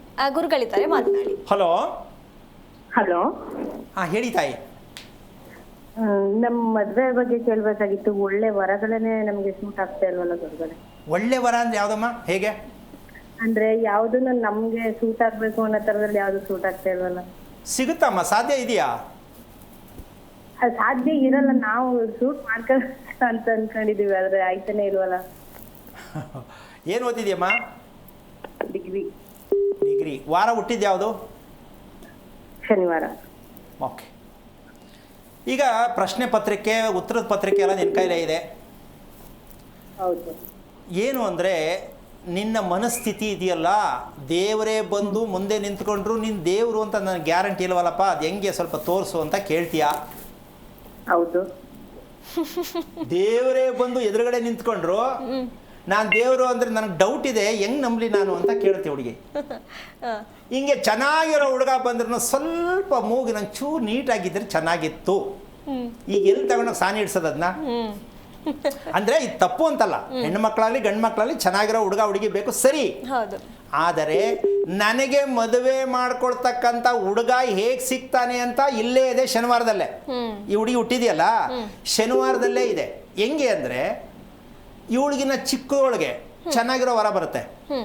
ತಂಗಿ ಇರ್ತಾಳೆ, ಚೆನ್ನಾಗಿರೋ ವರ ಬಂದು ಚಿಕ್ಕ ಮಗಳಿಗೆ ಬೇಕಾದ್ರೆ ಮಾಡ್ಕೊಡಿ, ಮಾಡ್ಕೊತೀವಿ ಅಂತಾರೆ. ಅಲ್ಲ ರೀ, ದೊಡ್ಡ ಮಗಳು ಮಾಡಬೇಕಲ್ಲ ಅಂದರೆ ಇಲ್ಲಿ ಅಕೌಂಟ್ ಓಪನ್ ಆಗಲ್ಲ. ಆ ಹುಡುಗ ಈ ಹುಡುಗಿ ಇಷ್ಟವಾಗೋ ರೀತಿ ಇರುತ್ತೆ. ಆವಾಗ ಅಕ್ಕ ಸುಮ್ಮನೆ ಅಯ್ಯೋ ನನಗೆ ಕೇಳಿದರೆ ನಾನೇ ಮಾಡ್ಕೋಬೋದಾಗಿತ್ತಲ್ಲ ಅನ್ಕೋಬೇಕೇ ಹೊರ್ತು ಕೈಗೆ ಸಿಕ್ಕಲ್ಲ. ಅಮ್ಮ ನಿಂಗೆ ಅರ್ಥ ಆಯ್ತಾ ನಾನು ಹೇಳಿದ್ದು? ಅರ್ಥ ಆಯ್ತು. ದಯವಿಟ್ಟು ನೀನು ಒಂದು ಮಾತು ಹೇಳ್ತೀನಿ, ದಯವಿಟ್ಟು ಕೇಳಿಸ್ಕೊ. ಎಲ್ಲೂ ಕೇಳಕ್ಕೆ ಹೋಗ್ಬೇಡ, ಕಾಯಕ್ಕೆ ಹೋಗ್ಬೇಡ ಅಮ್ಮ. ನಿನಗೆ ಮದುವೆ ಜೀವನ ಶನಿವಾರ ಹುಟ್ಟಿದ ಮೇಲೆ ತಪ್ಪು ಶನಿವಾರ ಅಂತಲ್ಲ, ನೀನೇನು ಮಾಡ್ತೀಯ ಪಾಪ ಶನಿವಾರ ಹುಟ್ಟಿದ ಲೆಕ್ಕಾಚಾರಕ್ಕೆ. ವಿಷಯ ಇಷ್ಟೇ, ಯಾವಾಗಾದರೂ ಅಕಸ್ಮಾತ್ ಬ್ಲಡ್ಡು ಚೆಕ್ ಮಾಡಿಸಿದ್ಯೇನಮ್ಮ ನೀನು? ಮಾಡ್ತಿದ್ದೀವಿ. ಯಾವಾಗ? ಯಾವ ಪಾಸಿಟಿವ್ ಅಂತ ಚೆಕ್ ಮಾಡ್ತಿದ್ದೀವಿ. ಏನು ಹೇಳಿದ್ರು ಡಾಕ್ಟ್ರು? ಓ ಪಾಸಿಟಿವ್ ಅಂತ. ಓಕೆ. ಜ್ವರ ಬಂದರೆ ಎಷ್ಟು ದಿನ ಇರುತ್ತಮ್ಮ ನಿಮಗೆ? ಒಂದು 3 days ಇರುತ್ತೆ. ಸೊ ವಿಶೇಷವಾದ ಜ್ವರ ಬರುತ್ತೆ ನಿನಗೆ ಅಂತ ಅನ್ಕೋತೀನಿ. ಚಿಕನ್ ಗುನ್ಯಾ, ವೈರಲ್ ಫೀವರು ಆ ಥರ ಎಲ್ಲ ಬಂದಿಲ್ಲ ಗುರುಗಳೇ. ಯಾಕೆ ಅಂದರೆ ಒಂದು 3 ದಿನ ಅಲ್ಲ, ಒಂದು ವಾರಗಟ್ಟಲೆ ರೆಸ್ಟ್ ತಗೋಬೇಕು. ಆ ಥರದ್ದೇ ಜ್ವರ ಈ ಹುಡುಗಿಗೆ ಬರ್ತಕ್ಕಂಥ ಒಂದು ಸನ್ನಿವೇಶ. ಕಾರಣ ಏನಂದರೆ ನಿದ್ದೆಯಲ್ಲಿ ಇರ್ತಕ್ಕಂತಹ ಕ್ವಾಲಿಟಿ ಇದೆಯಲ್ಲ, ಈ ಕ್ವಾಲಿಟಿ ಕೆಟ್ಟಿದೆ. ಇವತ್ತೊಂದಲ್ಲ, ಇದು ತಾಯಿಯ ಗರ್ಭದಿಂದ ಹುಟ್ಟು ಬಂದ ದನದಿಂದ ಈವನ್ ಟುಡೇ ನಿದ್ದೆ ಕ್ವಾಲಿಟಿ ಗೊತ್ತೇ ಇಲ್ಲ. ಯಾಕೆ ಅಂದರೆ ಶನಿವಾರ. ಇವ್ರು ಯಾವಾಗ ಮೂಡ್ ಬರುತ್ತೆ, ಯಾವಾಗ ಖುಷಿ ಆಗತ್ತೆ ಆವಾಗ ಊಟ, ಆವಾಗ ನಿದ್ದೆ, ಆವಾಗ ಬೆಡ್ಡಿಂದ ಹೇಳೋದು, ಆವಾಗ ಬೆಡ್ಗೆ ಹೋಗೋದು. ಇದನ್ನು ರಿಪೇರಿ ಮಾಡ್ಕೊಳ್ಳೋಕ್ಕೆ ಎಷ್ಟು ವರ್ಷಗಳು ಬೇಕು ಗೊತ್ತೇನಮ್ಮ? ಎಂಥ ಹುಡುಗನ ಜೊತೆ ಮದುವೆ ಮಾಡ್ಕೊಂಡ್ರು ಅಲೋ ಪ್ಲೀಸ್ ಗೋ ಬ್ಯಾಕ್, ನನಗೆ ಗೊತ್ತು ಕಳ್ಕೊ ನೀನು ಅಂತಾಳೆ. ಎಂಥ ಹುಡುಗ ಬಂದ್ರೂ ಇವಳ ಹತ್ರ ನಿಂತ್ಕೊಳ್ಳೋಕ್ಕೆ ಗುಂಡಿಗೆ 2 ಇರಬೇಕು ಅವನಿಗೆ. ಅಂದರೆ ಇವು ಡಿಫ್ರೆಂಟಾಗಿ ಕೇಳ್ತಾ ಇದ್ದಾಳೆ ಅಂತಲ್ಲ, ಕರೆಕ್ಟ್ ಅದು. ಆದರೆ ಹೆದರ್ತಾಳೆ. ಯಾಕೆಂದರೆ ಗಂಡು ನಕ್ಷತ್ರ ಇದು, ಕೃತಿಕಾ ಗಂಡು ನಕ್ಷತ್ರ. ಗಂಡು ಮದುವೆ ಆದರೆ ಲೋವೇರ್ ಬರುತ್ತೆ. ಹೌದು, ಇದು ವೈಜ್ಞಾನಿಕವಾಗಿ ಪ್ರೂವ್ ಮಾಡ್ತಕ್ಕಂಥ ಒಂದು ಸತ್ಯವಾದ ಸಬ್ಜೆಕ್ಟ್ ಇದು. ಗಂಡಿಗೆ ಮದುವೆ ಆದ್ರೆ ಆಕರ್ಷಣೆ ಎಲ್ಲಿ ಬರುತ್ತಲ್ಲಿ ಅಲ್ವಾ? ಈಗ ಇವಳು ತಪ್ಪಿಲ್ಲ, ಇವಳು ಕರೆಕ್ಟ್ ಇದ್ದಾಳೆ, ಇವಳು ಕೇಳ್ತಿರೋದು ಕರೆಕ್ಟ್ ಇದೆ, ಬಟ್ ಅವನು ಅನ್ಫಿಟ್ ಆಗ್ತಾನೆ. ಅಮ್ಮ ಅರ್ಥ ಆಯ್ತಾ? ಬೇಜಾರಾಯ್ತಾ? ಅರ್ಥ ಆಯ್ತು. ಯಾವ ಕಾಲೇಜಲ್ಲೂ ಯಾವ ಪ್ರಿನ್ಸಿಪಲ್ಲು ಈ ಪಾಠ ಮಾಡೋಕ್ಕಾಗಲ್ಲ. ನೋಡಮ್ಮ, ನಾನು 3-4 ಕ್ಲಾಸ್ ಓದಿನಿ, ಪಾಠ ಮಾಡಿದ್ದೀನಿ. ಮದುವೆ ಮಾಡ್ಕೊಳ್ತಕ್ಕಂಥ ಹೆಣ್ಣು ಗಂಡು ಎಚ್ಚರ. ಯಾಕೆ ಹೇಳ್ತಾ ಇದ್ದೀನಿ ಅಂದರೆ, ಈ ಥರ ವಿಚಾರವನ್ನು ಈ ರೀತಿ ಓದಿರೋ ಮಕ್ಕಳು ಬೇಕಾದಷ್ಟು ಜನ ಪಾಪ ಓದ್ಬಿಟ್ಟು ಮದುವೆನೂ ಇಲ್ಲ, ಕೆಲಸನೂ ಇಲ್ಲ, ನೆಮ್ಮದಿನೂ ಇಲ್ಲ, ನಿದ್ದೆನೂ ಇಲ್ಲ, ತಂದೆ ತಾಯಿಗೂ ನೆಮ್ಮದಿ ಇಲ್ಲ. ಎಂತಹ ಘೋರ ನರಕ ಅಮ್ಮ. ಇದಕ್ಕೆಲ್ಲ ಕಾರಣ ಕುಜದೋಷ, ರಾಹುದೋಷ ಅಂತ ಹೇಳಿ ಶಾಸ್ತ್ರ ಹೇಳಿ ತಲೆ ಮೇಲೆ ಏರಿ ಮದುವೆ ಆಗೋದನ್ನು ಹಾಳು ಮಾಡ್ಕೊಂಡು ಇದು ರಾಕ್ಷಸ ಗಣ, ಇದು ದೇವಗಣ, ಇದು ಮನುಷ್ಯ ಗಣ, ಈ ಥರ ಹೇಳಿ ನಮ್ಮ ದೇಶ ಯಥೋಗತಿ ಕೊಟ್ಟೋಗ್ತಾ ಇದೆ. ಅದಕ್ಕೊಂದು ರಿಪೇರಿ ಏನು ಅಂದರೆ, 2 ಅಮಾವಾಸ್ಯೆ ಕಳೆದ ಮೇಲೆ ಈ ಕಡೆಯಿಂದ ಹುಡುಗ ಬರ್ತಾನೆ. ಅವಾಗ ನಾನು ಕೇಳ್ತೀನಿ ಯಾವ ಕಲರ್ ಬಟ್ಟೆ ಹಾಕೊಂಬರ್ತಾನೆ ಅಂತ. ಅದು ಹೇಳ್ಬಿಡ್ಬೇಕಲ್ಲ. ಹಾಂ, ಅದಕ್ಕೆ ಅದೇ ಹೇಳಿ ಮುಚ್ಚಾಕ್ಬಿಡ್ತಾನೆ. ಅಮ್ಮ ಏನಿಲ್ಲ ಅಲ್ಲ, ಈಗ ಈ ಥರ ಹೇಳ್ತಾ ಇದ್ದಾರೆ ತಾನೇ, ಈ ಥರ ಈಗ ಬರುತ್ತೆ, ಸಂಕ್ರಾಂತಿಗೆ ಬರುತ್ತೆ, ಯುಗಾದಿಗೆ ಬರುತ್ತೆ, ಅವು ತಾನೆ? ಹೌದು. ಇದು ಎಷ್ಟು ಮಟ್ಟಿಗೆ ಸರಿ ಅಂತೀಯ ನೀನು? ಬೇಜಾರಾಗಲ್ವಾ ನೀನು ಕೇಳಿದಾಗ? ಆಗುತ್ತೆ. ಕೇಳಬೇಕು ತಿರುಗಿಸಿ, ಸ್ವಾಮಿ ಬರ್ಕೊಟ್ಬಿಡಿ ಒಂದು ಚೀಟಿಲಿ ಅಂತ. ನಿಮ್ಗೆ ಎಷ್ಟು ಫೀಸ್ ಬೇಕು ಕೊಟ್ಬಿಡ್ತೀನಿ, ಒಂದು ಚೀಟ್ಲಿ ಬರ್ಕೊಟ್ಬಿಡಿ. ಹೌದಾ? ಮದುವೆ ಯಾವಾಗ ಆಗುತ್ತೆ ಅಂತ ಯಾವ ಹರಿಹರಿ ಬ್ರಹ್ಮನಿಂದನೂ ಹೇಳಲಿಕ್ಕಾಗಲ್ಲ, ಭಗವಂತನಿಗೂ ಕೂಡ ಅದು ಗೊತ್ತಿಲ್ಲ. ಕಾರಣ ಏನಂದರೆ, ಏನು ತಪ್ಪಾಗಿದೆ, ಕೃತಿಕಾ ನಕ್ಷತ್ರದಲ್ಲಿ ಮಗು ಬಂದಿರೋದಕ್ಕೆ ತಂದೆ ತಾಯಿ ವಂಶದಲ್ಲಿ ಬಂದಿರತಕ್ಕಂಥ ಅನುವಂಶೀಯತೆ ಅಂತಾರೆ. ಅಂದರೆ ಡಿಸಿಪ್ಲಿನ್ ಇಲ್ಲ. ಅನುಕೂಲಕ್ಕೆ ತಕ್ಕಂತೆ ಬೆಳೆದಿದ್ದಾರೆ, ಅನುಕೂಲಕ್ಕೆ ತಕ್ಕಂತೆ ಮದುವೆ ಮಾಡ್ಕೊಂಡಿದ್ದಾರೆ, ಅನುಕೂಲಕ್ಕೆ ತಕ್ಕಂತೆ ಮಗು ಮಾಡ್ಕೊಂಡಿದ್ದಾರೆ, ಅನುಕೂಲಕ್ಕೆ ತಕ್ಕಂತೆ ಮಗು ಬೆಳೆಸಿದ್ದಾರೆ. ಇದು ಈ ಕುಟುಂಬದ ಹಿನ್ನೆಲೆ. ದೈವಿಕವಾಗಿರ್ತಕ್ಕಂಥ ಸಂಸ್ಕಾರದಲ್ಲಿ ಬಂದಿರತಕ್ಕಂಥದ್ದು ಕಡಿಮೆ, ಇವರ ಬುದ್ಧಿಯನ್ನೇ ಬಳಸಿ ಬಂದಿರತಕ್ಕಂಥ ಪರ್ಸೆಂಟೇಜ್ ಜಾಸ್ತಿ. ಇದರಿಂದ ಮಕ್ಕಳು ಸಫರಿಂಗ್ ಪಡ್ತಾರೆ, ಮುಂದಕ್ಕೆ ಹೋಗಿ ದಾರಿ ಇಲ್ಲ. ಯಾಕೆಂದರೆ ಅಡ್ಡದಿಡ್ಡಿ ಅದಕ್ಕೆ ಕೇಳುತ್ತೆ ಭಗವಂತನ ಹೇಳ್ತಕ್ಕಂಥದ್ದು, ಹೃದಯವನ್ನು ಯಾರು ಬದುಕ್ತಾರೆ, ಹೃದಯವನ್ನು ಯಾರು ಬಳಸಿ ಬದುಕ್ತಾರೆ ಅವರಿಗೆ ಯಾವಾಗಲೂ ಭಗವಂತ ಕಾಯ್ತಾನಂತೆ. ಬುದ್ಧಿಯನ್ನು ಬಳಸಿ ಯಾರು ಬದುಕ್ತಾರೆ ಅವರಿಗೆ ಭಗವಂತ ಅಲ್ಲ ತಿರುಗೂ ನೋಡಲ್ಲ. ಯಾಕೆ ಅಂದರೆ, ನಾವು ಬುದ್ಧಿಯನ್ನು ಬಳಸೋದ್ರಿಂದ ತಲೆನೋವು ಬರುತ್ತೆ, ತಲೆ ಚಕ್ಕರ್ ಬರುತ್ತೆ, ನಿದ್ದೆ ಬರಲ್ಲ. ಹೃದಯವ ಬೆಳೆಸಿದ್ರೆ ತಲೆ ಶಾಂತವಾಗಿರುತ್ತೆ, ಹೃದಯನೂ ತಣ್ಣಗಿರುತ್ತೆ, ನಾವು ಚೆನ್ನಾಗಿರ್ತೀವಿ ಅಲ್ವಾ? ಹೆಂಗಂತೀಯ ಇದು ವಿಚಾರ? ಹೌದು ಗುರುಗಳೇ, ಸರಿ ಇದೆ. ಅಮ್ಮ ಈಗ ನಿನಗೆ ಯಾಕೆ ಹೇಳಿದೆ ಅಂದರೆ, ಪಾಪ ನಿಮ್ಮಂಥ ಮಕ್ಕಳುಗಳು ಬೇಕಾದಷ್ಟು ಚೆನ್ನಾಗಿದ್ದಾರೆ. ನೀನು ಒಂದು ಮಾಡ್ಕೋಬೇಕು, ಕರೆಕ್ಟಾಗಿ ಕೆಲವೊಂದು ವಿಚಾರಗಳು ನೇರವಾಗಿ ಹೇಳೋಕ್ಕಾಗಲ್ಲ, ನೀನು ಕೇಳೋಕ್ಕಾಗಲ್ಲ, ತಪ್ಪಂತೂ ಇಲ್ಲ. ಶನಿವಾರ ನಾನು ಹುಟ್ಟುವುದಕ್ಕೆ ಕಾರಣ ಏನು ಅಂತ ನೀನು ತಿಳ್ಕೊಬೇಕಾ ಬೇಡವಾ? ಇದು ಪ್ರಯತ್ನ ಮಾಡಮ್ಮ, ಚಾಲೆಂಜ್ ಮಾಡಿ ಹೇಳ್ಕೊಡ್ತೀನಿ. ಯಾಕೆ ಹೇಳ್ತಿದ್ದೀನಿ ಚಾಲೆಂಜ್ ಮಾಡಿ ಅಂದರೆ, ಡಿಸಪಾಯಿಂಟ್ ಅನ್ನೋದು ಜೀವನದಲ್ಲಿ ಬರಬಾರ್ದು ನಿನಗೆ. ಈಗ ನನಗೆ ಇದಾಗಬೇಕು, ಯಾಕೆ ಆಗಿಲ್ಲ, ಇಷ್ಟೇ ಇಟ್ಕೊ, ನೀನು ಹೇಳ್ಕೊಡೋಣ, ಒಳ್ಳೆಯದಾಗಲಿ, ಬೇಜಾರು ಮಾಡ್ಕೊಬೇಡ ತಾಯಿ. ನಿನ್ನ ಜೀವನದಲ್ಲಿ 10 ಮಕ್ಕಳಿರೋದು ಒಂದೇ, ನೀನು ಒಬ್ಬಳಿರೋದು ಒಂದೇ. ಆದರೆ ನೀನು ತುಂಬ ಬೆಳಕಿಗೆ ತಡ ಮಾಡ್ಕೊಂಡಿದ್ಯಾ, ನಿನ್ನ ಎಲ್ಲ ಶಕ್ತಿ ಇದೆ, ತಿಳ್ಕೊ, ಒಳ್ಳೆಯದಾಗಲಿ ತಾಯಿ, ಗಾಬರಿ ಆಗಬೇಡ. ಧನ್ಯವಾದಗಳು ಕರೆ ಮಾಡಿದ್ದಕ್ಕೆ. ಗುರುಗಳೇ, ಈಗೊಂದು ವಿಷಯ ಹೇಳಿದ್ರಿ ನೀವು, ಅಂದರೆ ದಿನ ಹುಟ್ಟಿದ ದಿನದ ಮೇಲೂ ನಾವು ನಿದ್ದೆ ಮಾಡೋದು, ನಾವು ಊಟ ಮಾಡೋದು, ನಾವು ಉಸಿರಾಡೋದು, ಇವೆಲ್ಲವೂ ಕೂಡ ಹಾಗಾದ್ರೆ ನಿಜವಾಗ್ಲೂ ನಿರ್ಧಾರವಾಗಿರುತ್ತೆ. ಅಮ್ಮ, ಇಲ್ಲಿ ಒಂದು ವಿಷಯ ತಿಳ್ಕೊಬೇಕು. ಈ ಸುಳ್ಳಿಗೆ ಇನ್ನೊಂದು ಸುಳ್ಳು ತೋರಿಸ್ತೀನಿ ಈಗ. ಏನು, ಯಾವುದೇ ಒಂದು ನಕ್ಷತ್ರ ದೇವಸ್ಥಾನಕ್ಕೆ ಹೋದ್ರೂ ನಕ್ಷತ್ರ ಮಾತ್ರ ಹೇಳ್ತಾರೆ ಅರ್ಚನೆ ಮಾಡಿ ಅಂತ. ಹೌದು. ಈ 5 ಅಂತ ಇದೆ ತಾನೆ, ವಾರ, ನಕ್ಷತ್ರ, ಯೋಗ, ಕರ್ಣ ಇದೆ ತಾನೆ, ಇವೆಲ್ಲ ಯಾರು ಕೊಡೋದು? ಯಾರು ತಗೊಳ್ಳೋದೇ ಇಲ್ಲ. ಹೌದು. ನಿನ್ನ ಹೆಸರೇನು, ನಿನ್ನ ನಕ್ಷತ್ರ ಏನು, ಆಯ್ತಾ, ಹೇಳ್ತಾರೆ. ಮಿಕ್ಕದ 4 ಎಲ್ಲಿ ಇಲ್ಲ. ಇಲ್ಲ. ಈ 5 ಪಂಚಾಂಗದಲ್ಲಿ 5 ಅಂಶಗಳು ಸೇರುವ ಪಂಚಾಂಗ ಅಂತ ಅವ್ರು ಹೇಳ್ತಾರೆ. ಆದರೆ ಯಾರಿಗೂ ಅದನ್ನು ಪಾಲನೆ ಮಾಡ್ತಾ ಇಲ್ಲ. ಯಾಕೆ ಅಂದರೆ ಒಂದೇ ಹೇಳ್ತಾರೆ, ರೇ ದೇವರು ಹಣೆಯಲ್ಲಿ ಬರೆದ್ಬಿಟ್ಟವ್ರೆ, ಬಿಡ್ರಿ, ಹೆಂಗೋ ಮಾಡ್ರಿ, ನಾನು ಮಾಡ್ಕೊಂಡಿಲ್ವಾ, ಅವರು ಹಂಗೆ ಮಾಡ್ಕೋತಾರೆ, ಬಿಡ್ರಿ, ಹಿಂಗೆ ಹೇಳ್ತಾರೆ. ಹಂಗಿದ್ಮೇಲೆ ಪಂಚಾಂಗ ಶಾಸ್ತ್ರ ಯಾಕೆ ಕೇಳಬೇಕು ಅಲ್ವಾ? ಅವರೇ ಮಾಡ್ಕೋತಾರೆ. ಇಲ್ಲಿ ಸಮಸ್ಯೆ ಏನಾಗ್ತಾ ಇದೆ ಅಂತಂದರೆ, ವಾರ ಏನು ತೋರಿಸತ್ತೆ? ಮನುಷ್ಯನ ಆಯಸ್ಸನ್ನು ತೋರಿಸತ್ತೆ. ಯಾವುದು? ಆಯಸ್ಸನ್ನ. ವಾರ. ಶನಿವಾರ ಏನಕ್ಕೆ ನೆಗೆಟಿವ್ ಹೋಗುತ್ತೆ ಅಂದರೆ, ಬರದೇ ಇರೋ ಸಮಸ್ಯೆಗಳು, ಬರದೇ ಇರೋ ಯೋಚನೆ ಎಲ್ಲ ಇವ್ರಿಗೆ ಬರುತ್ತೆ, ಶನಿವಾರ ಹುಟ್ಟಿದವ್ರಿಗೆ. ಅದರಲ್ಲಿ ಇನ್ನೊಂದು ಬರುತ್ತೆ, ಅವರು ಇರ್ತಕ್ಕಂಥ ಬಣ್ಣ, ಕಪ್ಪಗಿದಾರ, ಬೆಳ್ಳಗಿದಾರ, ಎತ್ತರವಾಗಿದ್ದಾರ, ಕುಳ್ಳಗಿದಾರ, ಇದ್ರ ಮೇಲೆ ಹೋಗುತ್ತೆ. ದೇಹದ ವಿನ್ಯಾಸ ಅಂತ ಹೇಳ್ತೀವಿ. ಎಲ್ಲಾರ್ಗೂ ಒಂದೇ ಶಾಸ್ತ್ರ ಹೇಳಿದ್ರೆ, ಇಲ್ಲಿ ಹೆಂಗೆ ಅಂದರೆ, ಮಾಂಸ ತಿನ್ನೋರ್ಗು ಅಶ್ವಿನಿ ನಕ್ಷತ್ರ ಒಂದೇ, ಸಸ್ಯಾಹಾರ ತಿನ್ನೋರ್ಗು ಅಶ್ವಿನಿ ನಕ್ಷತ್ರ ಒಂದೇ. ಹೆಂಗಮ್ಮಾಗತ್ತಿದು? ಈಗ ಅವರು ನಾವು ಮಾಂಸ ತಿಂತೀವಿ ಅಂತ ಅವ್ರೇನು ಹೇಳ್ಬಿಟ್ಟು ಬಂದು ಕೇಳಲ್ಲ. ನೀವು ಮಾಂಸ ತಿಂತೀರಾ ಅಂತ ಇವ್ರು ಶಾಸ್ತ್ರ ಹೇಳೋರು ಕೇಳಲ್ಲ. ಇವ್ರಿಗೂ ಅದನ್ನೇ ಹೇಳ್ತಾರೆ, ಅವ್ರಿಗೂ ಅದನ್ನೇ ಹೇಳ್ತಾರೆ. ಪುಲ್ಚಾರು ಅಂತ ನೋಡು, ಈ ಪುಲ್ಚಾರು ತಿನ್ನೋರ್ಗು ಒಂದೇ ಶಾಸ್ತ್ರ, ಈ ಮಾಂಸ ತಿನ್ನೋರ್ಗೂ ಒಂದೇ ಶಾಸ್ತ್ರ. ಇದಾಗತ್ತಾ? ಗೊತ್ತಿಲ್ಲ ಗುರು. ಮಾಂಸ ತಿನ್ನುವವರ ಮನಸ್ಥಿತಿನೇ ಬೇರೆ ಇರುತ್ತೆ, ಪುಳ್ಚಾರ್ ತಿನ್ನುವವರ ಮನಸ್ಥಿತಿನೇ ಬೇರೆ ಇರುತ್ತೆ. ಇವ್ರು ನೀವು ಎಲ್ಲದಕ್ಕೂ ಒಂದೇ ಅಶ್ವಿನಿ ನಕ್ಷತ್ರ ಹುಟ್ಟಿದ್ರೆ ಈ ಜಾತಿನೂ ಹುಟ್ಟಿರ್ತದೆ, ಆ ಜಾತಿನೂ ಹುಟ್ಟಿರುತ್ತೆ. ನೀವು ಒಂದೇ ಶಾಸ್ತ್ರ ಹೇಳ್ಕೊಂಬಂದ್ರೆ ಇದು ಪಂಚಾಂಗ ಎಲ್ಲಿ ಬೇರೆ ಬೇರೆ?